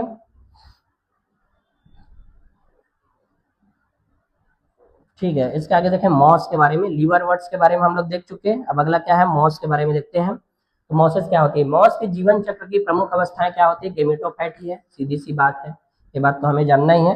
ब्रायोफाइटा में चाहे मॉस बोल दे चाहे लीवर वर्ड्स बोल दे, उसकी जो प्रभावी स्टेज है वो क्या है? गेमेटोफाइट ही है। इसमें दो अवस्थाएं होती है। पहली अवस्था क्या होती है? प्रोटोनीमा अवस्था बनती है, और दूसरी अवस्था बनती है इसमें लीफी स्टेज। लीफी स्टेज का मतलब इसमें लीफ लाइक स्ट्रक्चर होते हैं, लीफी स्टेज बनती है, ठीक है। तो ये हमें जानना है। देखें, प्रोटोनीमा का मतलब होता है ऐसे टाइप की स्ट्रक्चर दिखाई देंगे, ये प्रोटोनीमा है। उसके बाद में है ना, ये प्रोटोनीमा में ही बहुत सारे है ना सेल डिवीजन वगैरह सब होके ये पूरी तरीके से प्रॉपरली जब स्ट्रक्चर ये बनाएगा प्रोटोनीमा, तो उसके सेकंड स्टेज आएंगे। मतलब देखो, शुरू में भी क्या होता है, हम एंजियोस्पर्म को मिट्टी में जब लगाते हैं तो सीड को जर्मिनेट करते हैं, शुरू में एक डाली ऐसे पहले निकलती है, पहले एक डाली निकलेगी और एक डाली निकलने के बाद में लीफ बाद में आती है। तो पहली स्टेज इसकी भी क्या है? Protonema stage. प्रोटोनीमा का मतलब ये ऐसे एक अंकुरित जैसे होता है ना एंजियोस्पर्म, वैसे अंकुरित टाइप का रहेगा एक ही लाइन में। और उसके बाद में फिर सेकंड स्टेज आएंगे इसके, उसमें क्या होगा? लीफी स्टेज आएंगे। तो इसके बारे में हम लोग पढ़ते हैं, उसके बारे में जानेंगे। उसके बाद ये डायग्राम में क्या दिखाया है वो भी जानेंगे। देखें, मॉस में प्रोटोनीमा अवस्था यह सीधे बीजाणु से विकसित होती है। यह रेंगने वाली हरी शाखाओं वाली और अक्सर तंतुमय अवस्था में होती है। तो हम यहाँ से देख भी सकते हैं प्रोटोनीमा जो स्टेज बनती है वो कैसे दिखाई दे रही है? वो तंतुमय। तंतुमय का मतलब होता है फिलामेंटस स्ट्रक्चर दिखाई देते हैं, फिलामेंट के रूप में रखेंगे, फिलामेंटस। और दूसरा क्या कि प्रोटोडीमा है होती क्या है? तो याद रखेंगे सीधे सीधे ये कहाँ से उत्पन्न होती है? ये तो स्पोर से ही जनरेट होते हैं, स्पोर से। जिस प्रकार सीड से, सीड जब भी जर्मिनेशन पढ़ते हैं हम लोग, तो सीड से जैसे जर्मिनेट होने के लिए ऐसे पहले अंकुरित होता हुआ यहाँ पर ऐसे दिखाई देता है, मतलब ये प्रांकुर जो रहती है आगे की ओर बढ़ते रहती है, उसी प्रकार से स्पोर से डायरेक्टली देखो ये स्पोर था, ये स्पोर है, इसी स्पोर से देखो बनती हुई निकलती हुई अंकुरित होती हुई दिखाई दे रही है। तो इसी को हम लोग बोलेंगे क्या? प्रोटोनीमा स्टेज, या बोल सकते हैं प्राइमरी स्टेज। भाई कोई भी चाहे स्पोर हो, शुरू जैसे हम लोग फंजाई में भी पढ़े क्या कि फंजाई का जो स्पोर रहती है वो सबसे पहले हाइफा बनाती है। तो हाइफा कैसे बनाती है? तो ये रहती है ऐसे है ना स्पोर के रूप में, और हाइफा बनाते हैं जैसे कवक जाल। और ये कवक जाल जो रहते हैं सेप्टेड या ए सेप्टेड वगैरह, इसके बारे में हम लोग पढ़े भी हैं, है ना। ऐसे हाइफी बनाती है और सब हाइफी आपस में जुड़ जाते हैं, तो उसी से क्या बन जाती है? माइसेलियम बनती है। तो कुल मिलाकर अंकुरण पढ़ रहे हैं हम लोग, तो अंकुरण होने के बाद में जो पहले बार दिखाई देती है ना वही स्टेज क्या है? प्रोटोनीमा।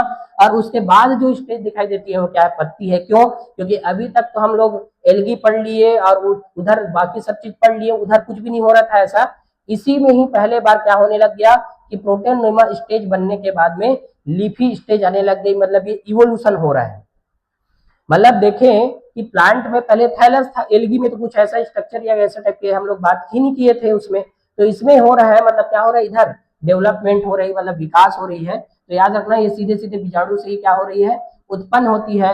और ये रेंगने वाले, रेंगने वाले का मतलब ये आगे की ओर ऐसे बढ़ते हुए रहेगी, और क्या होगी? हरी रहती है, शाखाओं वाली हो सकती है, मतलब इसमें से ब्रांचेस बनने लग जाएंगे, और ब्रांचेस में ही क्या आती है? फिर लीफ जैसी संरचना आती है। तो यहाँ से लीवर वोट्स की तुलना में मॉस जो रहती है ना थोड़ा से ज्यादा एडवांस रहते हैं, मतलब इसमें पत्ती के जैसा बोलेंगे, पत्ती नहीं बोलेंगे, मतलब पत्तियों के जैसा ज्यादा विकसित रहता है। जैसे कि हम लोग मार्केंसिया में देखें, तो मार्केंसिया में बात करें तो मार्केंसिया में क्या था? देखो इसमें एक थैलस था, थैलस में ही एक ऐसे डंठल निकली हुई टाइप की बस दिखाई दे रही है, कोई इसमें है ना पत्ती वगैरह और उसके रूट वगैरह प्रॉपरली बनी हुई दिखाई नहीं दे रही, स्टेम वगैरह भी बनी हुई दिखाई नहीं दे रही है। ये सीधा सीधा है ना किसमें था? मिट्टी में फैला हुआ है। लेकिन हम लोग जब फ्यूनेरिया की बात करते हैं तो ये उससे थोड़ा सा एडवांस है। इसमें लीफ बनी हुई प्रॉपर लीफ के जैसा स्ट्रक्चर दिखाई दे रही है ना। लीव्स भी लिखा है और एनसीईआरटी वालों ने, और बोलता भी नहीं है कि लीव्स नहीं होती, इसमें बोलता है लीफ जैसी संरचना होती है, बोला गया है। लीफ होती है ये नहीं बताया है ना। तो ये बात हमें याद रखना कि उससे थोड़ा सा एडवांस है कौन? लीवर वर्ड्स की तुलना में मॉस, ठीक है। उसके बाद में देखते हैं इसमें प्रजनन वगैरह पत्तीदार सदस्यों को देखते हैं पहले। लिपी स्टेज, यह द्वितीयक प्रोटोनीमा से पार्श्वकली के रूप में विकसित होता है। द्वितीयक प्रोटोनीमा का मतलब ये प्राइमरी प्रोटोनीमा है, उसके बाद में यहाँ पर जो यहाँ से सीधे सीधे स्पोर सेट जो डेवलप होते हैं, जैसे हम लोग दो टाइप के रूट पढ़ते नहीं है, एक प्राइमरी रूट पढ़ते हैं, एक सेकेंडरी रूट। तो प्राइमरी रूट सीधा सीधा क्या होती है, रूट एपिकल से मेरिस्टेम से सीधा जो डेवलप होती है वही प्राइमरी रूट है, लेकिन साइड साइड में और ब्रांचेस जो बनते हैं वही सेकेंडरी रूट होती है। वैसे ही यहाँ पर भी जब जो स्पोर से सीधा डायरेक्ट डेवलप होता है वो क्या है, प्राइमरी प्रोटोनीमा, और इसके साइड में जो लेटरली रूप से है ना, लेटरल है ये, लेटरल, लेटरल का मतलब पार्श्व रूप से जो विकसित होती है ना, उसको हम लोग बोलते हैं द्वितीयक प्रोटोनीमा, या बोल सकते हैं सेकेंडरी प्रोटोनीमा। ये पार्श्व कली के रूप में, मतलब लेटरल बर्ड के रूप में क्या होती है, पहले विकसित होती है, और विकसित होने के बाद में फिर आगे ऊपर की ओर जाती है। इसमें सीधी पतली अक्ष होती है जिन पर सर्पिलाकार रूप से व्यवस्थित पत्तियां होती है। तो देखें हम लोग मार्केंसियम फ्यूनेरिया को देखें हम लोग, यहाँ से देख सकते हैं। तो देखो एक स्ट्रक्चर जो है ऊपर की ओर जा रही है, और यहाँ पर क्या बनी हुई है, लिप बनी हुई है, और एक जो है यहाँ पर फूट सीटा और कैप्सूल लेते हुए ऊपर की ओर जो जा रही है, और ऊपर की ओर जो जाती है उसको हम लोग देखेंगे क्या होती है वही। ठीक है, सर्पिलाकार रूप से व्यवस्थित होती है, पत्तियां होती है, ये बहुकोषीय और शाखाओं वाले प्रकंदों के माध्यम से मिट्टी से जुड़ी होती है।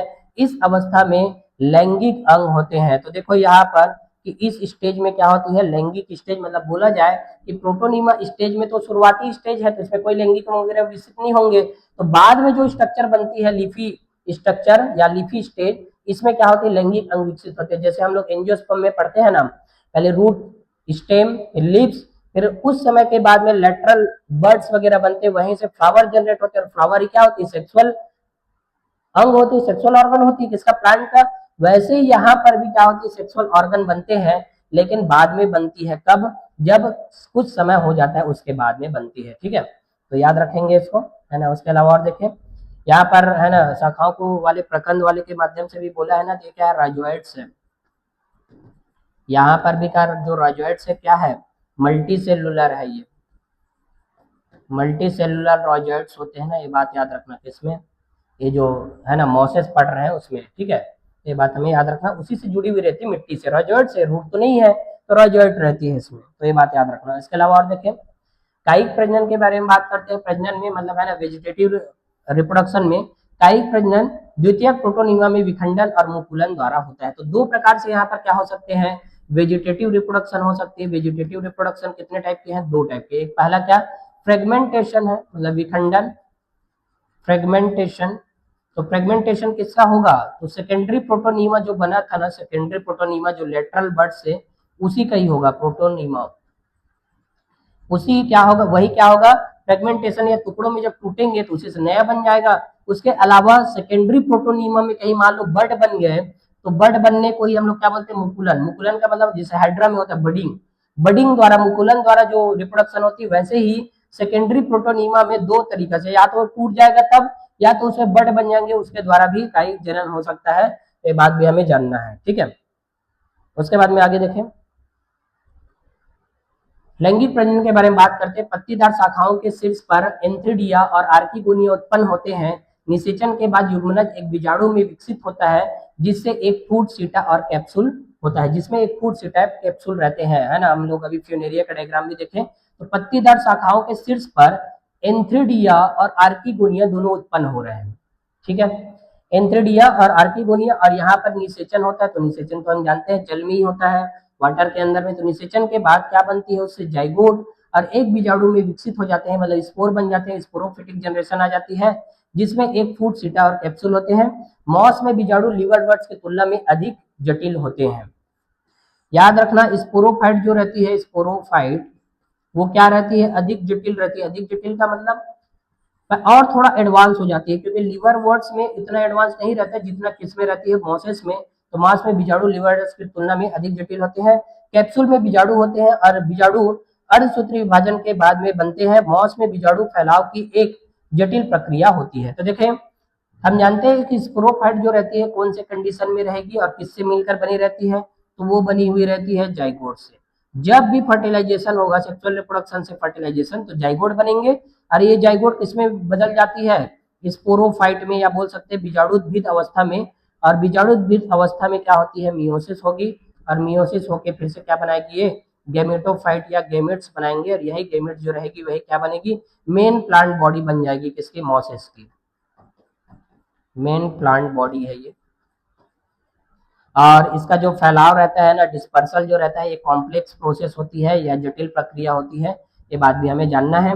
अभी सीधा सा बात याद रखना कि मॉसेस हो चाहे लीवर वोर्ट्स हो, दोनों में फर्टिलाइजेशन के बाद में जो स्पोरोफाइट बनती है ना, वो स्वतंत्र नहीं होती है। बात बहुत इंपॉर्टेंट है। मतलब बोला जाए, एक लाइन बोलते हैं कि sporophyte is always depend on gametophyte. मतलब बोल सकते हैं कि जो बीजाणुद्भिद अवस्था होती है वो युग्मकोद्भिद के साथ में क्या होती है, हमेशा जुड़ी हुई रहती है, चाहे कुछ भी हो जाए। क्यों? क्योंकि वो प्रकाश संश्लेषण नहीं करती, वो मतलब स्वतंत्र रूप से तभी रह पाएगी जब उसके अंदर प्रकाश संश्लेषण करने की क्षमता होगी, तभी कर पाएगी। जो इसमें नहीं होता वो आगे में होता है टेरिडोफाइटा में। जैसे आगे के जो भी प्लांट्स हम पढ़ेंगे ना, उसमें स्पोरोफाइटी क्या होता है, मेन प्रभावी स्टेज बन जाते हैं। मतलब रूट स्टेम लीफ ही क्या बन जाएगी, मेन प्रभावी अवस्था। मतलब जो 2n कंडीशन में रहते हैं उन लोग, और गेमिट क्या होते जाते हैं पता है, रिड्यूस होते जाते हैं।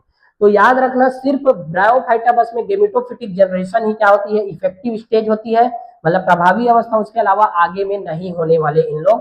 तो याद रखना है कि स्पोरोफाइट, और उसमें भी बोला जाए कि ब्रायोफाइटा में कौन ज्यादा एडवांस है, तो भाई हमें सीक्वेंस याद रखना, लीवर बर्ड्स पहले आती है, उसके बाद में क्या आते हैं, मॉसेस आते हैं। तो मॉसेस के बारे में हमें याद रखना, फ्यूनेरिया के बारे में याद रखना, या स्फेग्नम के बारे में याद रखना। फ्यूनेरिया, स्फेग्नम, ये क्या होती है, मॉसेस होती है। ठीक है। इसके अलावा और देखें, मॉस के उदाहरण के बारे में बात करते हैं, तो फ्यूनेरिया और स्फेग्नम जो होती है वही क्या होती है, मॉसेस होती है। जैसे हम लोग गेहूं जो रहती है ना, गेहूं हमारा ऐसे दिखाई देती है गेहूं, लेकिन ये गेहूं के जैसे संरचना नहीं है, उसका स्ट्रक्चर अलग ही रहता है। देखो यहाँ पर हम लोग देखे भी होंगे, स्फेग्नम इस टाइप की दिखाई देती है ना। ये एक और एग्जांपल है इसका, मॉसेस का, पॉलीट्राइकम और फ्यूनेरिया। तो मॉस के उदाहरण को याद रखेंगे, है ना, यहाँ पर ऐसे याद रखेंगे कि मेल एंड फीमेल सब एसपी बनते हैं, से याद रखना, सब एसपी बनते हैं। एसपी मतलब पुलिस, ठीक है। मेल फीमेल सब एसपी बनते हैं, से याद रख लेना, है ना। यहाँ पर एम से याद रखेंगे मॉसेस, मॉस। एफ से याद रखेंगे क्या, फ्यूनेरिया। एस से याद रखेंगे स्फेग्नम, और पी से याद रखेंगे पॉलीट्राइकम। क्योंकि एनसीईआरटी ये चारों को याद है ना दिया है, क्योंकि हम कोई भी ट्रिक जब बनाते हैं तो मॉस जो मेन रहता है ना, उसको ही कई बार भूल जाते हैं। ट्रिक ही याद रहता है हमारा, लेकिन हम भूल जाते हैं कि वो किसमें का ट्रिक है। इसीलिए वो भी वर्ड यूज होना चाहिए। तो मेल फीमेल सब एसपी बनते हैं, एसपी मतलब पुलिस, ठीक है। तो मेल फीमेल सब बनते हैं पुलिस, इससे याद रख लेना। मेल से एम से मॉसेस, एफ से फ्यूनेरिया है ये। बाकी स्पेग्नम एंड पॉलीट्राइकम जो रहती है वो क्या रहती है, तीनों मॉसेस होते हैं, और थोड़ा सा ज्यादा एडवांस रहती है ये लीवर बोर्ड्स की तुलना में। तो खासकर ज्यादातर जो इसके सेक्सुअल रिप्रोडक्शन स्टेजेस है ना, उसको याद रखना बहुत ज्यादा जरूरी है। ठीक है। तो ये होती है क्या, ब्रायोफाइटा है ना। सिंपल वर्ड में ब्रायोफाइटा को और है ना डिराइव करने की कोशिश करें हम, तो देखे, है ना, कुछ ज्यादातर याद नहीं रखने वाली चीजें, तो कुछ चीजों को हम तो याद ही रख सकते हैं। जैसे कि कौन कौन सी चीजें, तो देख सकते हैं हम लोग। पहला तो ब्रायोफाइटा मतलब याद रखना, ब्रायोफाइट, ब्रायोफाइटा। पहला लाइन याद रखना है, ये तो किसको हम क्या बोलते हैं, amphibians of plant kingdom, amphibians of plant kingdom. मतलब समराइज कर रहा हूं मैं इसको, ब्रायोफाइटा को एम्फीबियंस ऑफ प्लांट किंगडम बोलते हैं। इसका जो मेन अवस्था होता है, मतलब प्रभावी अवस्था बोला जाए, प्रभावी अवस्था वो क्या होती है, गेमेटोफाइट होती है। मतलब gametophytic generation, gametophytic generation, gametophytes या युग्मकोद्भिद अवस्था क्या होती है, प्रभावी होती है। एम्फीबियंस ऑफ प्लांट किंगडम इसलिए बोलते हैं क्योंकि रहती तो स्थल में है, नम एवं छायादार स्थान में, लेकिन सेक्सुअल रिप्रोडक्शन के लिए जल की जरूरत पड़ती है, इसीलिए। उसके अलावा हम बात करें कि इसमें अलग अलग जो स्टेजेस बनती है, उसको हम बात करते हैं। तो सबसे पहले देखो, गेमेटोफाइट स्टेज को बोले, गेमेटोफाइट में बनती है एक स्ट्रक्चर जिसका नाम है क्या, कैप्सूल। इस कैप्सूल में बनते हैं क्या, स्पोर। और ये कैप्सूल में कैसे बनती है, तो गेमेटोफाइट में सेक्सुअल रिप्रोडक्शन होता है, सेक्सुअल रिप्रोडक्शन। तो ये दोनों लोग है ना कहाँ पर जाएंगे, तो ये दोनों लोग मिलेंगे कहाँ पर, जैसे फर्टिलाइजेशन होगा, फर्टिलाइजेशन। सेक्सुअल रिप्रोडक्शन से यहाँ पर क्या बना, गेमिट बना, मतलब युग्मक बने। मतलब इन लोग ही खुद युग्मक है ना। ये युग्मक जो है इसमें क्या हो जाता है, फर्टिलाइजेशन, तो n+n बने, तो n+n मिलकर यहाँ पर क्या बना, 2n। तो 2n का क्या बना था, पहले जाइगोट बना था, जाइगोट। और यही जाइगोट क्या बना दिया, स्पोरोफिटिक जनरेशन या स्पोर होती है। और स्पोर में तुरंत क्या नहीं होता, मियोसिस है ना, इमीडिएटली मियोसिस नहीं होते, वो कुछ समय के लिए गेमेटोफाइट से जुड़े हुए रहेंगे। तो स्पोर या बोल सकते हैं स्पोरोफाइट, स्पोरोफाइट क्या है, स्वतंत्र नहीं है। यहाँ पर ये बात बहुत इंपॉर्टेंट है, यही बात, स्वतंत्र नहीं होते, स्पोरोफाइट स्वतंत्र नहीं होते। तो किससे जुड़े रहते हैं ये, तो प्रकाश संश्लेषण जो करते हैं ना, तो प्रकाश संश्लेषी युग्मकोद्भिद या बोल सकते हैं गेमेटोफाइट से जुड़े होते हैं, युग्मकोद्भिद, युग्मकोद्भिद से क्या है, जुड़े हैं। ठीक है, अब कुछ समय के बाद मियोसिस होगा, मियोसिस होने के बाद में फिर से इन लोग क्या बनाएंगे, तो इन लोग फिर से गेमिट बनाएंगे। तो जो गेमिट रहती है, इन लोग क्या रहते हैं, स्वतंत्र रहते हैं। तो स्पोरोफाइट स्वतंत्र नहीं रहता, इन लोग रहते हैं यहाँ पर कौन, गेमिटोफाइट। तो ये मान लो क्या है, इंथ्रिडियम है, इंथ्रिडियम। और ये क्या है, आर्किगोनियम, आर्किगोनियम। तो ये दोनों लोग अलग अलग हो गए और ये अलग अलग क्या बन गए, दोनों ब्रायोफाइटा बन गए। तो अलग अलग ब्रायोफाइटा बन जाते हैं। कुल मिलाकर यही सब कहानी हो रही है। यहाँ पर बोला जाए कि गेमेटोफाइट यही जो था, ये दोनों ही तो गेमेटोफाइट थी, ये भी और ये भी गेमेटोफाइट। इन दोनों के अंदर में जब एक बना लेगी और ये एंथ्रोजोइड्स बना लेंगे, तभी जाके दोनों लोग मिल जाएंगे, सेक्सुअल रिप्रोडक्शन हो जाएगा। और ये कहाँ पर हो जाएगा, ये पानी में होती, वाटर में। वाटर में जैसे ही होंगे फर्टिलाइजेशन हो जाएगा, फर्टिलाइजेशन होके कैप्सूल में स्पोर बनेंगे, मतलब कैप्सूल के अंदर में क्या बने, मतलब वो कैप्सूल में ही क्या रहती, एक रहती है, उसी के अंदर में जाता है एंथ्रोजोइड। और ये सब पानी में होती है ना, पानी इसके द्वारा जाता है और उसके बाद वहां से स्पोर या जाइगोट बनती है, जाइगोट से यही स्पोरोफाइट होते हैं। ये 2n कंडीशन में रहते हैं और तुरंत इमीडिएटली मियोसिस नहीं होता, जो स्वतंत्र भी नहीं रहते, प्रकाश संश्लेषी युग्मकोद्भिद से जुड़े हुए रहते हैं। बाद में मियोसिस होगा, मियोसिस होकर फिर से क्या बना देंगे, एंथ्रेडियम और आर्किगोनियम बनाते हैं। यही कहानी है इसकी। तो इसमें आती कौन है, ब्रायोफाइटा में दो लोग आते हैं, एक कौन आती है, एक आती है लीवरवोर्ट्स। लीवरवोर्ट्स, तो लीवरवोर्ट्स के दो ही एग्जांपल याद रखना, एक तो एनसीईआरटी वैसे भी एक ही को दिया है, एक मार्केंसिया को दिया है और दूसरा रिक्सिया भी याद रख सकते हैं हम लोग, रिक्सिया। ये दोनों होती है लीवरवोर्ट। जबकि मोसेस के बारे में तो अभी बताया, मोसेस होती है कौन कौन से, एक होती है स्फेग्नम, दूसरा कौन होती है फ्यूनेरिया और तीसरा कौन होती है पॉलीट्राइकम, पॉलीट्राइकम। ये तीनों क्या होते हैं, मॉसेस होते हैं। तो ये बात याद रख लेना। तो ये क्या है, लिवरवॉर्ट्स की कहानी और मॉसेस की कहानी है, मतलब ब्रायोफाइटा की ओवरऑल कहानी है। इसके बाद में देखते हैं हम लोग टेरिडोफाइटा। चूंकि हमारा एक सीक्वेंस प्रॉपर्ली याद रहना चाहिए, एल्गी के बाद में ब्रायोफाइटा, टेरिडोफाइटा आती है, जिम्नोस्पर्म आते हैं, एंजियोस्पर्म आते हैं। तो टेरिडोफाइटा जो रहती है, कुल मिलाकर बोला जाए कि हम ब्रायोफाइटा के बाद पढ़ रहे हैं, मतलब उससे ज्यादा एडवांस है। तो थोड़ा सा एडवांस इसके अंदर आ जाती है। तो एडवांसनेस क्या है इसके अंदर, वो भी जानते हैं हम लोग। तो देखें, टेरिडोफाइटा में पहले बात तो कौन लोग शामिल है, हॉर्स टेल शामिल होती है एक, और दूसरा कौन से शामिल होते हैं, फर्न आते हैं, हॉर्स टेल एंड फर्न। ठीक है, इसकी भी कहानी वैसी है ब्रायोफाइटा के जैसे ही, थोड़ा डिफरेंस रहती है। देखें, हॉर्स टेल क्यों बोलते हैं और फर्न क्यों बोलते हैं, इसको भी जानेंगे। पहले बात तो ये भी कहाँ पर उगेगा, ये ठंडे स्थान पर उगाए है ना, उगा हुआ दिखाई देगा, नम स्थान पर एवं छायादार। सेम कहानी है दोनों की, उसकी भी और इसके भी। जगहों पर पाए जाते हैं, कुछ रेतीली मिट्टी में भी अच्छी तरह पनपते हैं, है ना। तो रेत वगैरह भी जो रहती है वहां पर भी इन लोग ग्रोथ करते हैं। और इन लोग ना ज्यादातर सजावटी पौधे होते हैं, सजावट के लिए यूज किया जाता है। जितने भी बुके बनती है ना, बुके, वहीं सब में फर्न का यूज किया जाता है, इसका फर्न का। और फर्न क्या होती है, टेरिडोफाइटा। तो बुके स्टेज होते हैं, बुके वगैरह को बनाने में जो यूज होता है वो क्या है, टेरिडोफाइटा।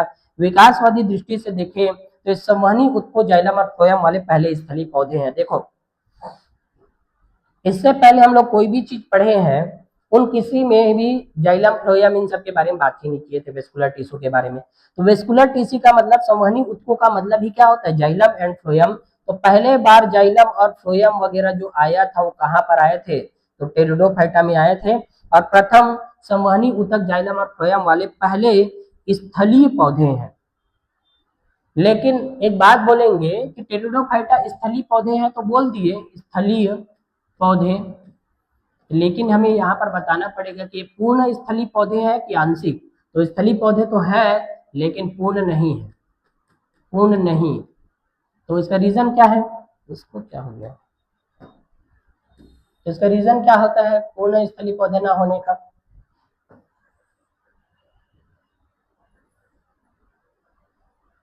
ठीक है। चलो, पूर्ण स्थली नहीं होने का रीजन क्या है? पूर्ण नहीं, तो इसका रीजन क्योंकि इसको भी फर्टिलाइजेशन के लिए किसकी जरूरत है? वाटर की जरूरत है। पानी के बिना फर्टिलाइजेशन नहीं हो पाएगा इसमें। तो फर्टिलाइजेशन कहाँ पर होती है? पानी। और इसी कारण है कि इन लोग भी पूर्णतः स्थलीय पौधे नहीं होते।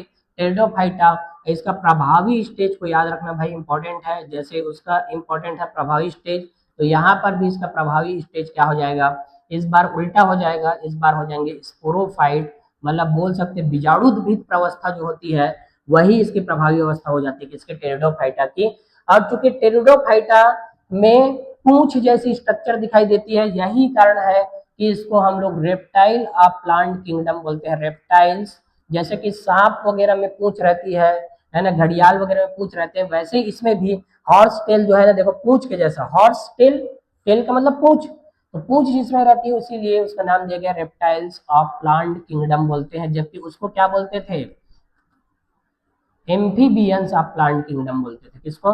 ब्रायोफाइटा को। जबकि टेरिडोफाइटा क्या है? Reptiles of the plant kingdom है। बात हमें समझना है, ठीक है। इसके प्रभावी स्टेज को याद रखना भाई इंपॉर्टेंट है। 2n कंडीशन में स्पोरोफाइट प्रभावी स्टेज है, मतलब ये थोड़ा से अब प्लांट के जैसा पूरा दिखाई देने लग गए हैं, क्योंकि जाइलम फ्लोएम आने लग गई है। अब चूंकि प्लांट भी थोड़ा बड़ा होने लग गया, प्लांट बड़ा का मतलब ये है कि भोजन और पानी, मतलब फूड एंड वाटर का ट्रांसपोर्ट वगैरह किसके माध्यम से करेगा वो? तो उसके लिए तो कोई ना कोई स्ट्रक्चर होना चाहिए इसमें। तो जाइलम और फ्लोएम नाम का स्ट्रक्चर है, वो पहले बार इसी में आए थे। याद रखना, क्वेश्चन कुछ भी बना सकते हैं, क्योंकि ना ये वाला जो ब्रायोफाइटा टेरिडोफाइटा इसको अलग अलग ही पढ़ना चाहिए। एक दिन में तो ब्रायोफाइटा पढ़ो, एक दिन में टेरिडोफाइटा पढ़ो, क्योंकि सब लोग मिक्स हो जाते हैं इसी में, एक ही में, ठीक है। तो फर्न एंड हॉर्स टेल आते हैं इसमें। तो देख सकते हैं हम लोग यहाँ से, है ना, डायग्राम। ब्रायोफाइटा में प्रमुख अवस्था क्या होती है?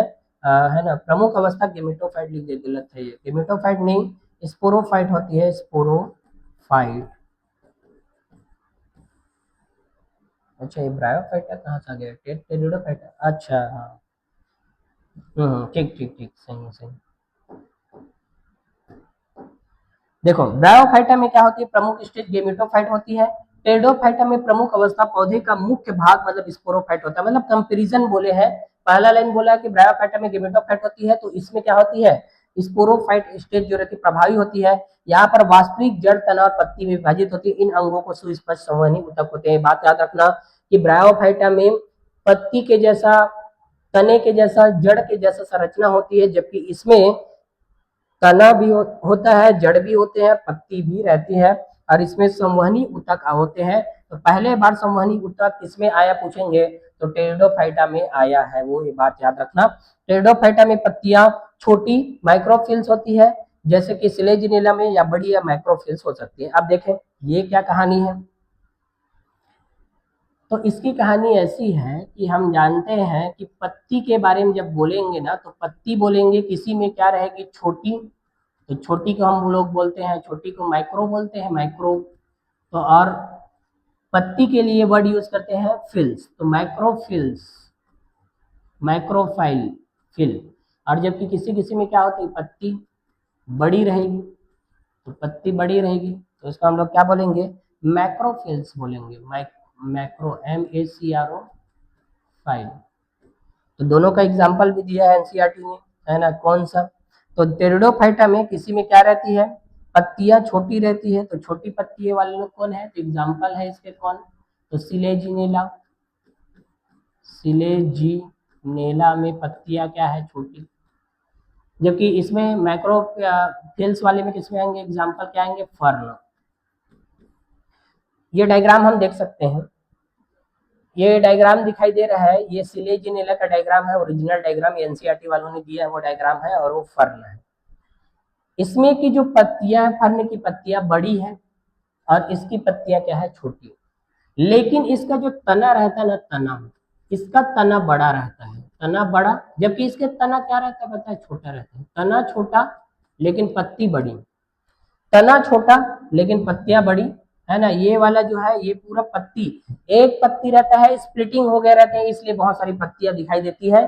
तो पत्तियां बड़ी रहती, पत्ती बड़ी है इसमें की, जबकि इसमें की पत्तियां क्या है? छोटी छोटी छोटी छोटी पत्तियां हैं इसमें, छोटी हुई पत्तियां। मतलब देखो यहाँ से यहाँ पत्तियां है यहाँ पर ऐसे, जबकि ये पूरा ऐसे पत्तियां है बहुत सारे में डिवाइड हो गए छोटे छोटे पार्ट्स में। तो पत्तियां बड़ी है लेकिन तना छोटा है उसका, किसका, फर्न का। और जबकि तना बड़ा पत्ती छोटी है किसकी, तो ये है सिलेजिनेला की, ये बात याद रखना। इसको रिकर्सन प्लांट भी बोलते हैं, किसको, सिलेजिनेला। संजीवनी प्लांट है ये, संजीवनी, संजीवनी प्लांट।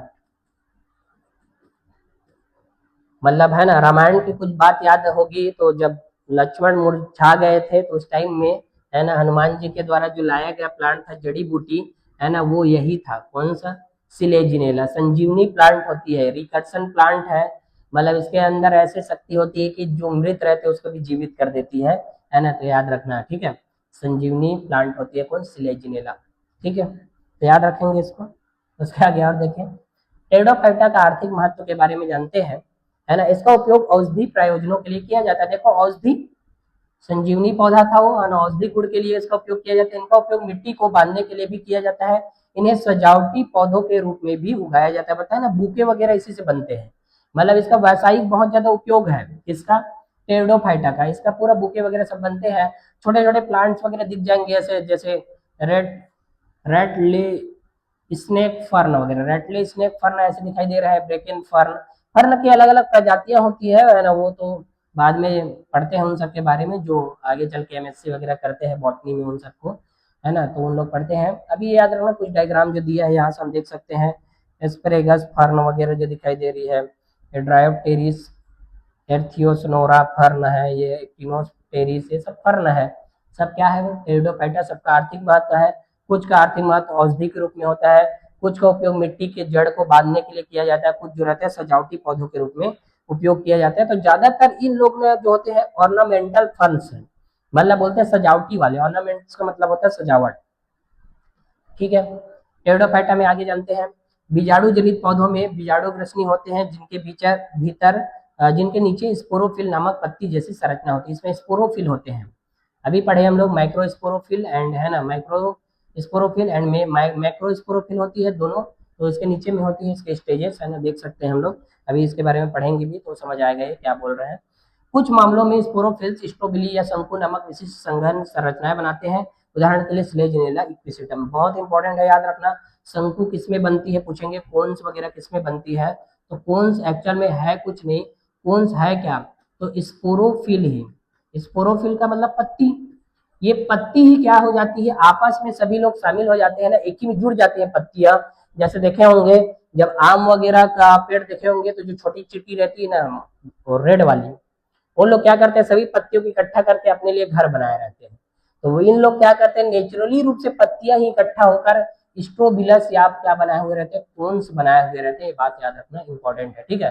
कोन्स किसमें बनती है करके क्वेश्चन पूछा गया है नीट में, एग्जाम्पल दिया था उसमें सिलेजिनेला इक्विसिटम। सिलेजिनेला इक्विसिटम में क्या बनती है, कोन्स बनती है। कोन्स या इसका दूसरा नाम और क्या है, स्ट्रोबिलस। चूंकि ये स्टोफिल्स जो रहती है, मतलब स्पोरोफिल जो रहती है पत्तियां, उन्हीं लोग क्या करती है, सघन रूप से क्या हो जाती है, जुड़ जाती है, उसी से बनी हुई रहती है क्या, स्ट्रोबिल्स, या है ना, सिलेजिनेला में ऊपर की ओर जैसे बनी हुई है स्ट्रोबिली। एनसीईआरटी का डायग्राम है ये इक्विसिटम का। यहाँ पर राइजोम दिखाई दे रहा है, यहाँ पर ब्रांचेस बनी हुई दिखाई दे रहा है, इंटरनोड बनी हुई दिखाई दे रही है दो नोड्स के बीच में, और इसी में ऊपर में क्या दिखाई दे रहा है, स्ट्रोबिलस दिखाई दे रहा है। तो देखो यहाँ पर जहां जहां से नोड है, जहां जहां पर वहीं से ब्रांचेस दिखाई दे रही है। और दो नोडों के बीच में क्या है, ये नोड है, ये भी नोड है, और दो नोडों के बीच में क्या रहती है, इंटरनोड। तो ये इंटरनोड को बता रहा है। और नोड से ही क्या निकलते हैं, ब्रांचेस निकलते हैं, पत्तियां भी इसी से निकलती हैं, कहाँ से, नोड से, ठीक है। तो इसको हम लोग पढ़े हम, मैंने इसके आगे और देखते हैं। बीजाणु जनन कोशिकाओं में अर्धसूत्री विभाजन द्वारा बीजाणु उत्पन्न होते हैं। बीजाणु अंकुरित होकर अगोचर छोटे बहुकोशिकी, है ना, मतलब इनडिफरेंशिएट छोटे बहुकोशिकी स्वतंत्र रूप से रहने वाले अधिकतर प्रकाश संश्लेषक थैलॉइड युग्मक बनाते हैं, जिन्हें प्रोथैलस कहा जाता है। फर्न में जो प्रोथैलस बना हुआ है उसको दिखाया है यहाँ पर।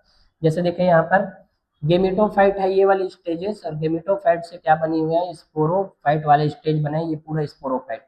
स्पोरोफाइट का मतलब यार सीधी सी मतलब याद रखना, जिसमें ना रूट स्टेम लीफ रहते हैं ना, उन लोग होते हैं स्पोरोफाइट, रूट स्टेम और लीफ।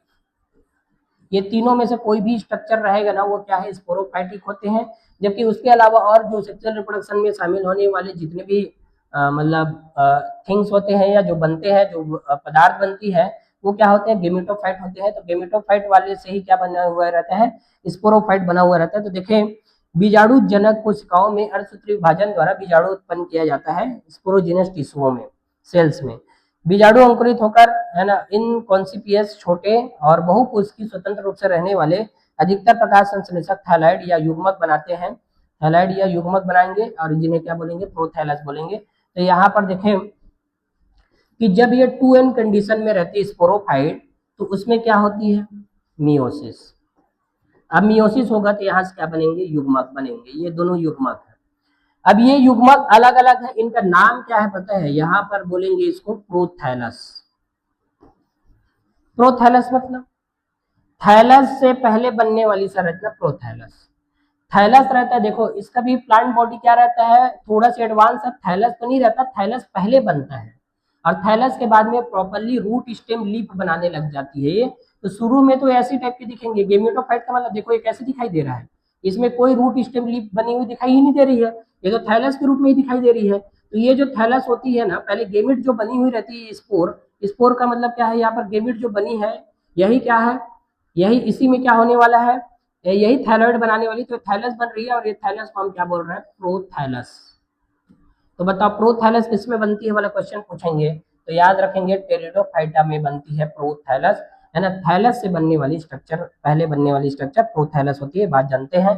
और इसके बाद इसके पूरे लाइफ साइकिल को देखेंगे। प्रोथैलस को बढ़ने के लिए ठंडी, नम और छायादार जगहें चाहिए, जो साथ ही निषेचन के लिए इसे पानी की आवश्यकता होती है। इसलिए टेरिडोफाइटा का फैलाव सीमित है और एक संकीर्ण भौगोलिक क्षेत्रों तक ही सीमित है। देखो, हर एक प्रकार का जो प्लांट है वो हर एक जगह में नहीं मिलता। जैसे हम लोग एल्गी में भी पढ़े, तो एल्गी में भी 3 प्रकार के एल्गी पढ़े हुए रहते हैं हम लोग, क्लोरोफाइसी, थियोफाइसी एंड रोडोफाइसी, 3 एल्गी हम पढ़े हैं। तो क्लोरोफाइसी का जो फैलाव है ना, सभी जगह है, हर जगह में मिलते हैं। लेकिन थियोफाइसी जो मिलती है ज्यादातर समुद्री में ही मिलते हैं और कुछ जगहों में। और टेरिडोफाइटा तो पूरी तरीके से समुद्र में रहते हैं, मतलब सॉरी, रोडोफाइसी जो रहते हैं, रेड एल्गी जो रहते हैं। तो देखो ये एल्गी है, लेकिन उनका डिस्ट्रीब्यूशन अलग अलग है। क्यों? क्योंकि उनका जो स्ट्रक्चर रहता है वहां के इन्वायरमेंट के हिसाब से सर्वाइव करने वाला भी तो होना चाहिए। तो यहाँ पर भी जो इनका जो प्रोथैलस बनता है, उसके सर्वाइवल के लिए क्या होना जरूरी है, ठंडी अवस्था, नम अवस्था और छायादार स्थान होना जरूरी है। और निषेचन के लिए वैसे भी, है ना, फर्टिलाइजेशन के लिए वाटर की जरूरत पड़ती है इसको। यही कारण है कि इन लोग वाटर वाले स्थान या नम एवं छायादार स्थानों पर ही उगेंगे, हर एक जगह में नहीं उगेंगे। और इसीलिए इसका फैलाव जो है क्या है, सीमित है। ये बात याद रखना, क्योंकि हर जगह नहीं उग सकते, हर जगह सर्वाइव ही नहीं कर सकते, इसीलिए इन लोग संकीर्ण भौगोलिक क्षेत्रों तक ही सीमित है। नीट में पूछा हुआ क्वेश्चन है कि, है ना, ये संकीर्ण भौगोलिक क्षेत्रों तक क्यों सीमित है, क्योंकि रीजन क्या है, इसको बड़े होने के लिए या प्रोथैलस को बढ़ने के लिए ये सब जगहों की जरूरत पड़ती है। उसके अलावा निषेचन के लिए पानी या जल की भी जरूरत पड़ती है, बात हमें याद रखना, ठीक है। गेमेटोफाइट प्रोथैलस में नर और मादा, है ना, लैंगिक अंग होते हैं। इन्हें क्रमशः एंथ्रिडिया और आर्किगोनिया कहा जाता है, ठीक है। ब्रायोफाइटा में हम क्या पढ़े थे, एंथ्रिडियम एंड आर्किगोनियम पढ़े थे। यहाँ पर हम क्या पढ़ रहे हैं, एंथ्रिडिया पढ़ रहे हैं मेल वाले को, और फीमेल वाले को हम क्या पढ़ रहे हैं, आर्किगोनिया पढ़ रहे हैं। तो गेमेटोफाइट स्टेज जो प्रोथैलस जो होती है ना, गेमेटोफाइट स्टेज होती है, जैसे हम लोग यहाँ पर देखे हैं, ये गेमेटोफाइट है, ये प्रोथैलस बनाई हुई है, इसी में मेल और फीमेल है। तो जो मेल वाला पार्ट रहेगा वो क्या रहेगा, एंथ्रिडिया रहेगा, एंथ्रिडिया। और फीमेल वाला क्या होगा, आर्किगोनिया, है ना। दोनों क्या है, गेमेटोफाइट है, ठीक है। तो याद रखेंगे, है ना। इसके अलावा और आगे जानते हैं, एंथ्रोजॉइड्स, एंथ्रिडिया से नर युग्मक, एंथ्रोजॉइड्स यहाँ पर भी देखो एंथ्रोजॉइड्स हैं, एंथ्रिडिया से डेवलप हो रही को आर्किगोनियम के मुख तक पहुंचाने के लिए जल की जरूरत पड़ती है। सीधी सी बात है, आर्किगोनियम के अंदर में पहले से एग वगैरह बने हुए रहते हैं, इसी एग में जाती है कौन, ये एंथ्रोजॉइड जाएगी, तो उसके लिए किसकी जरूरत पड़ती है, वाटर की। मतलब बोला जाए कि निषेचन के लिए जल की आवश्यकता है, यही कारण कि इसका फैलाव क्या है, सीमित है। एसेप्शन रीजन वाले क्वेश्चन में देते हैं कि टेरिडोफाइटा का फैलाव सीमित है, क्यों, क्योंकि उसको सेक्सुअल रिप्रोडक्शन के लिए वायु की जरूरत पड़ती है, या एनिमल्स की जरूरत पड़ती है, या वाटर की जरूरत पड़ती है। हमें समझना है कि वाटर रिक्वायरमेंट होते हैं फर्टिलाइजेशन के लिए, तो जल की जरूरत होती है बोलेंगे तो ही ज्यादा सही रहेगा। तो सर्टेन रीजन है ना, फिर करेक्ट एक्सप्लेनेशन करता रहेगा, ठीक है। एंथ्रोजॉइड्स आर्किगोनिया में अंडे के साथ में मिलकर युग्मनज बनाती है। सीधी सी बात है, एक साथ के साथ में मिलेंगे एंथ्रोजॉइड्स तो यहाँ पर क्या बनाएंगे, जाइगोट बनाएंगे। जाइगोट विकसित होकर बहुकोशिकीय सुविकसित बीजाणु फलन है ना, बीजाणु फल बनाता है। तो युग्मनज में डेवलपिंग होगा, युग्मनज डेवलप होंगे और उससे क्या हो जाएगा, बहुकोशिकीय मल्टी सेलुलर क्या बनाएंगे लोग, बीजाणु फलन बनाते हैं, मतलब स्पोरो मतलब बोलेंगे स्पोरोफिल्स बनाएंगे। बीजाणु मतलब स्पोर, स्पोर फ्रूटिंग बॉडीज, जिसके अंदर में क्या रहते हैं, स्पोर्स रहेंगे, तो वो सब चीज बनाती है। तो देख सकते हैं हम लोग यहाँ से, तो देखिए यहाँ पर गेमिटोफाइट में प्रोथैलस है, ये वाली है ना, प्रोथैलस मतलब थैलस के जैसे दिखाई दे रही है, और इसी से बना हुआ है। एक में मेल मतलब एंथ्रिडिया और एक फीमेल आर्किगोनिया, तो एंथ्रिडिया है या आर्किगोनिया, ये देखो एक ही में बनी हुई दिखाई दे रहा है। तो इसमें से स्पर्म के रूप में एंथ्रोजॉइड्स आती है, एक सेल को फर्टिलाइज कर रही है, और उसके बाद फर्न प्लांट स्टार्ट ग्रोथ। तो इसके बाद में जैसे होगा, तो ये दोनों से मिलने से क्या बनेंगे, स्पोरोफाइट बन जाएंगे, स्पोरोफाइट। तो यही स्पोरोफाइट क्या हो जाएंगे, जर्मिनेट होंगे, जर्मिनेट होकर देखो फर्न बना रहे हैं, और ये जर्मिनेट हो गए स्पोरोफाइट। स्पोरोफाइट कौन सी कंडीशन में है, इन लोग 2n कंडीशन में। तो ज्यादातर समय ये 2 कंडीशन में ही रहता है, और कुछ समय रहता है वो कौन सी कंडीशन में, n कंडीशन में। यही कारण है कि इसमें हैप्लोडिप्लॉन्टिक लाइफ साइकिल होती है, मतलब कुछ समय वो डिप्लॉन्टिक तरीके से रहेगा, कुछ समय वो हैप्लॉन्टिक तरीके से रहेगा, हैप्लोडिप्लॉन्टिक कंडीशन आ जाती है इसमें, ठीक है। तो बात याद रखना, युग्मनज जो मल्टीसेलुलर होते हैं और स्पोर फुटिंग बॉडीज बनाते हैं बीजाणु फलन।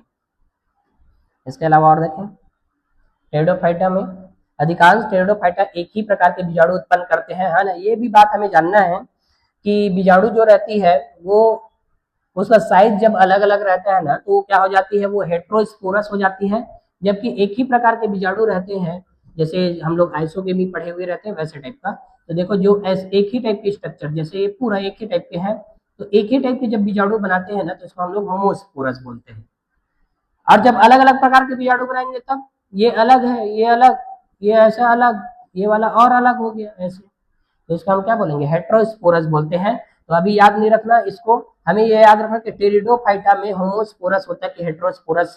तो होमोस्पोरस होती है इसमें, मतलब सम बीजाणु बनते हैं, एक ही जैसे बीजाणु रहेंगे सभी। कुछ अन्य पौधे 2 प्रकार के बीजाणु उत्पन्न करते हैं, 2 प्रकार के मतलब एक बड़ा वाला करेंगे और एक छोटा वाला। तो बताओ साइज अलग अलग हो गई, तो बताओ वो कौन से हो जाएंगे, तो विषम बीजाणु हो जाएंगे। तो विषम बीजाणु होती है सिलेजिनेला और साल्विनिया में होती है। तो भाई इसको याद रख लेना, HSS हायर सेकेंडरी स्कूल से याद रख लेना, हायर सेकेंडरी स्कूल। HSS मतलब H का मतलब हेट्रोस्पोरस, और बाकी SS का मतलब सिलेजिनेला और साल्विनिया में। सिलेजिनेला और साल्विनिया बहुत इंपॉर्टेंट है ना, हेट्रोस्पोरस से कई बार क्वेश्चन पूछा है ना, याद रखो बहुत इंपॉर्टेंट। हालांकि टेट्राफाइटा का नहीं दिया है, वो दिया है किसका, जिम्नोस्पर्म का देता है, उसमें भी हेट्रोस्पोरस रहते हैं। क्यों, क्योंकि देखो इसमें बीजाणु जो रहती है ना अलग अलग साइज की है, देखो ये साइज अलग है, उसकी साइज अलग है, और इसमें क्या होते हैं, होमोस्पोरस होते हैं, ठीक है। तो याद रखना, जो एक ही प्रकार के बीजाणु बनाएंगे चाहे कोई भी हो, है ना, जैसे फर्न वगैरह में है ना, बात करते हैं तो उसमें क्या बनती है, होमोस्पोरस बनती है। जबकि हेट्रोस्पोरस को दिया एनसीईआरटी ने, तो हेट्रोस्पोरस सिलेजिनेला साल्विनिया में, याद रखना बहुत इंपॉर्टेंट है, वृहद एंड सूक्ष्म, ठीक है। आगे और देखें, मेगास्पोर और माइक्रोस्पोर अंकुरित होकर क्रमशः मादा और नर युग्मकों को जन्म देते हैं। मादा युग्मक अलग अलग समय तक जनक बीजाणु पर बने हुए रहते हैं, जुड़े हुए रहते हैं, मतलब युग्मकों भिद अवस्था जो रहती है बीजाणु भिद पर क्या रहती है, जुड़ी हुई रहती है, अलग नहीं रहती। मादा युग्मकों के भीतर युग्मनक विकसित होकर नए भ्रूण बनाते हैं। यह घटना बीज निर्माण की ओर पूर्वगामी अवस्था है, इसे विकास का एक महत्वपूर्ण चरण माना जाता है। एनसीईआरटी का बहुत इंपॉर्टेंट लाइन है ये, है ना। ये क्या होती है, आगे की घटना के लिए, मतलब बीजी प्रकृति सीडी वाला जो नेचर है उसको डेवलप करती है। मतलब हम अभी तक पढ़ते हैं कि इसमें एंजियोस्पर्म में सीड निर्माण वगैरह होता है करके पढ़े हुए रहते हैं, लेकिन सीड निर्माण के लिए पहले जो तैयारी रहती है ना, वो टेरिडोफाइटा में ही हो गई रहती है, पूर्वगामी अवस्थाएं होती है सीड निर्माण की। मतलब बोला जाए कि फ्यूचर यहाँ से पता चल जाएगा कि आने वाला जो पीढ़ी होगा उसमें बीज बनेंगे, तो बीज बनने की घटना से पहले जो होती है ना, जो भी रिएक्शन वो होती है किसमें, टेरिडोफाइटा में। मतलब बोला जाए कि हम लोग जब पढ़े हुए रहते हैं, तो एग सेल को जो फर्टिलाइज करती है क्या, जो मेल गेमिटोफाइट रहती है, मेल गेमिट, तो इसी से क्या बने हुए रहते हैं, सीड फॉर्मेशन हुआ रहता है, ये सीड बनी हुई रहती है फ्रूट के अंदर में। तो एग और मेल गेमेट ये दोनों से क्या बने हुए रहते हैं, एम्ब्रियो, और यही क्या हुई रहती है, यही तो सीड रहती है। तो सीड के अंदर में रहती है क्या है, एम्ब्रियो रहती है। तो एम्ब्रियो, इन दोनों के मिलने से एम्ब्रियो बने हुए रहते हैं, और ये बीजी प्रकृति को क्या करती है, बीजी प्रकृति को के लिए प्रीकर्सर स्टेज होती है, मतलब बोला जाए कि पूर्वगामी अवस्था होती है। तो किसमें होती है पूछ सकते हैं, तो किसमें होती है, टेरिडोफाइटा में। बात याद रखना बहुत इंपॉर्टेंट है, ठीक है। होमोस्पोरस है ना, लाइकोपोडियम में होती है, लाइकोपोडियम पोल इन होमोस्पोरस। सभी प्रकार के जो स्पोर बन रहे हैं यहाँ पर होमोस्पोरस है, जबकि इसमें छोटे बड़े स्पोर बन रहे हैं इसके कोन्स में, कोन वाली रीजन में बनते हैं, ऊपर में जो कोन रहती है उसी में। तो ये क्या होती है, हेट्रोस्पोरस होते हैं। तो ये बात हमें याद रखना, ठीक है। इसके अलावा और देखें, टेरिडोफाइटा में जो जनन वगैरह जो है इसके बारे में बात करते हैं। स्पोरोजिनस जो टिश्यू है, इमेच्योर स्पोरेंजियम, इसमें मियोसिस होकर ये सब चीज बना रही है, स्पोर बना रही है, स्पोर में जर्मिनेटिंग स्पोर्स, यंग गेमेटोफाइट बना रही है, राइजोइड्स बना, मैच्योर गेमेटोफाइट प्रोथैलस बने। प्रोथैलस के बाद में यहाँ पर से मेल और फीमेल अलग हो जाएंगे। तो ये वाला मेल है ना, तो मेल से देखो स्पर्मेटोजीनस टिश्यू के द्वारा क्या बनेंगे, इमेच्योर एंथ्रेडियम से मैच्योर एंथ्रेडियम बन रहा है, इमेच्योर आर्किगोनियम है ये वाली, इसमें एग है। तो इसमें से देखो स्पर्म बन रहा है, यहाँ पर क्या बन रहा है, एग बन रहे हैं, स्पर्म नहीं बोलते इसको, इसको मेल गेमेटोफाइट बोलते हैं ना, मेल गेमेटोफाइट। फिर इसके बाद इन दोनों के अंदर में फर्टिलाइजेशन होकर जाइगोट बना, और ये सब कहाँ पर हो रहा है फर्टिलाइजेशन, ये कहाँ पर हो रहा है, ये वाटर में। पॉलिनेशन वगैरह या फर्टिलाइजेशन बोला जाए वाटर में हो रही है। वाटर में होने के बाद यहाँ पर यंग एम्ब्रियो बना, फिर इसमें यहाँ पर फूड सीटा कैप्सूल वगैरह सब बनेंगे, और ये एम्ब्रियो बना देगी। एम्ब्रियो से यहाँ से पूरी, जैसे जर्मिनेट होता है सीड, उसी प्रकार से ये भी जर्मिनेट होंगे, और जर्मिनेट होके वापिस से पूरा प्लांट बॉडी बना देंगे। तो प्लांट बॉडी में देखो लीफ मेगा फील वाला क्या है ये, मतलब इसमें बड़ी पत्तियां वाली है ये, बड़ी पत्ती। तो ये क्या हो जाते हैं, फर्न वगैरह में रहती है ना बड़ी पत्ती। सिलेजिनिला में तो छोटी पत्तियां रहती है। तो उसके बाद में फिर ऐसे स्ट्रक्चर बना के पूरा लाइफ साइकिल कंप्लीट हो जाता है ना। लाइफ साइकिल से क्वेश्चन आया था पिछले बार, देखना 2025 वाला नीट जो पूछा था, इसमें सीक्वेंस फॉलो करना है बस, और कुछ नहीं। सीक्वेंस जिसको ढूंढने आ गया ना उसको क्या हो जाएगा, उसका बनेगा। सीधी सी बात है भाई, है ना। देखो हमारे अंदर या जो सेक्सुअल रिप्रोडक्शन करने वाले ऑर्गेनिजम्स है, उन सब में यदि हम बात करें कि जो 2n रहेगा उसी में ही तो मियोसिस होगा, चाहे कुछ भी हो जाए, चाहे मियो। तो इसमें क्या होती है, तो इसमें स्पोरोफाइट वाले लोग या बोल सकते हैं बीजाणुद्भिद जो अवस्था होती है वही 2n रहती है। तो इसी में मियोसिस होते हैं, और मियोसिस होने के बाद में यहीं से क्या बनती है, यहाँ से बन जाती है प्रोथैलस। प्रोथैलस बन जाते हैं, और प्रोथैलस ही आपस में उग कर या जर्मिनेट होकर ये बनाती है एंथ्रिडिया, और एक बनाती है आर्किगोनिया। आर्किगोनिया, और इसी आर्किगोनिया में रहते हैं एग सेल रहते हैं, और इसमें क्या रहते हैं, स्पर्म या एंथ्रोजोइड्स बोल सकते हैं, एंथ्रोजोइड्स। और ये भी क्या है, एन, ये दोनों लोग मिलेंगे, मिलने को हम क्या बोलते हैं, फर्टिलाइजेशन। तो फर्टिलाइजेशन होगा, फर्टिलाइजेशन में वो कहाँ पर होगी, वाटर में। फर्टिलाइजेशन होने के बाद इससे क्या बनेंगे, जाइगोट बनेंगे, और जाइगोट जो रहेगा वही क्या हो जाएंगे, जाइगोट से, है ना, किसमें बदल जाएगी, एम्ब्रियो में बदल जाएगी। और ऐसा लगेगा कि यहाँ पर क्या बना हुआ है, ये एम्ब्रियो अंदर में सुरक्षित रहेगी, अंदर में एम्ब्रियो बनी हुई है। तो ये ऐसा लगेगा कि ये सीड है, ये ऐसा लगेगा कि बीज है। तो बीज को जैसे बोलते हैं ना, तो वैसे सीड लगेगा, तो उसमें एम्ब्रियो है। अब इसी एम्ब्रियो से फिर डेवलप होना शुरू होगा, जैसे जिस प्रकार सीड जो है अंकुरित होती है, उसी प्रकार यही एम्ब्रियो फिर से डेवलप होते हैं, फिर से गेमेटोफाइट स्टेज वगैरह सब बनाते जाती है, फिर से स्पोरोफाइट ये बड़ा होगा, तो इसमें फिर रूट आ जाएंगे, फिर उसी में लीफ आ जाएंगे, ब्रांचेस वगैरह बनेंगे, स्टेम वगैरह आने लग जाएंगे। तो कुल मिलाकर सीड से जैसे बनती है जर्मिनेट होकर, ऐसे रूट स्टेम लीफ बनने लग जाते हैं। उसी हिसाब से इसमें भी एम्ब्रियो से ही सीधा बनने लग जाते हैं। सीड वगैरह तो बनता नहीं है, लेकिन सीड बनने जैसा होता है इसमें, तो हमें याद रखना। तो इस प्रकार से इसका लाइफ साइकिल चलता है, और स्पोरोफिटिक जनरेशन इसकी प्रभावी अवस्था होती है किसके, टेरिडोफाइटा के। यहाँ से बहुत सारे एग्जाम्पल देख सकते हैं, एनसीईआरटी ने दिया है। साइलोपसीडा दिया, साइलोपसीडा, लाइकोपसीडा, स्पिनोपसीडा, और है ना साइलोपसीडा है, साइलोपसीडा, लाइकोपसीडा, साइलोपसीडा, लाइकोपसीडा, और स्पिनोपसीडा, और क्या है, टेरिडोपसीडा है। एग्जाम्पल है साइलोपसीडा का साइलोटम, एक ही जैसा नाम है इसका, साइलोपसीडा साइलोटम।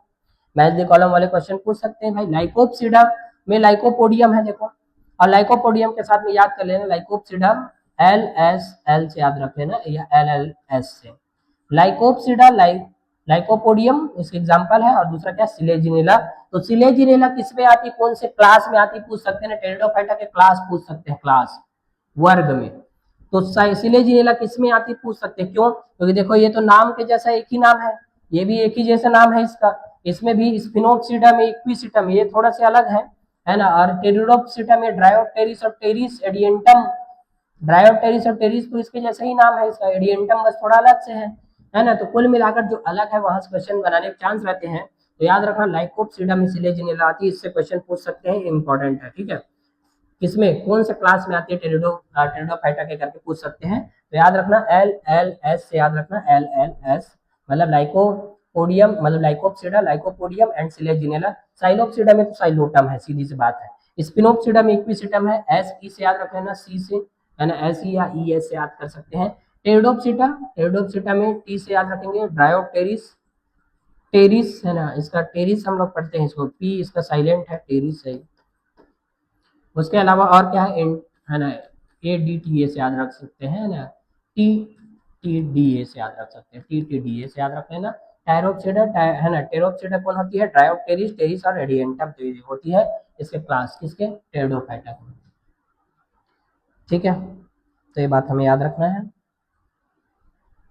इन सब का जो भी हम लोग एंथ्रेडियम, आर्किगोनियम, एंथ्रेडिया या एंथ्रेडियोफोर, ये सब चीज जो हम पढ़े हैं ना, लास्ट में जब जिम्नोस्पर्म खत्म हो जाएगा ना, एक फ्लो चार्ट पढ़ेंगे, उसको ही बस याद कर लेंगे तो इधर का ना पूरा बात समझ आ जाएगा। तो हम लोग उसको पढ़ेंगे नेक्स्ट क्लास में, है ना, जब हम लोग जिम्नोस्पर्म पढ़ेंगे, जिम्नोस्पर्म एंजियोस्पर्म को अगले क्लास में हम लोग पढ़ेंगे, ठीक है। तो आज के क्लास को यदि हमें देखना चाहते हैं तो यहाँ से ले सकते हैं, नेटजन के WD को सब्सक्राइब करके रखना सभी को, ठीक है। Thank you.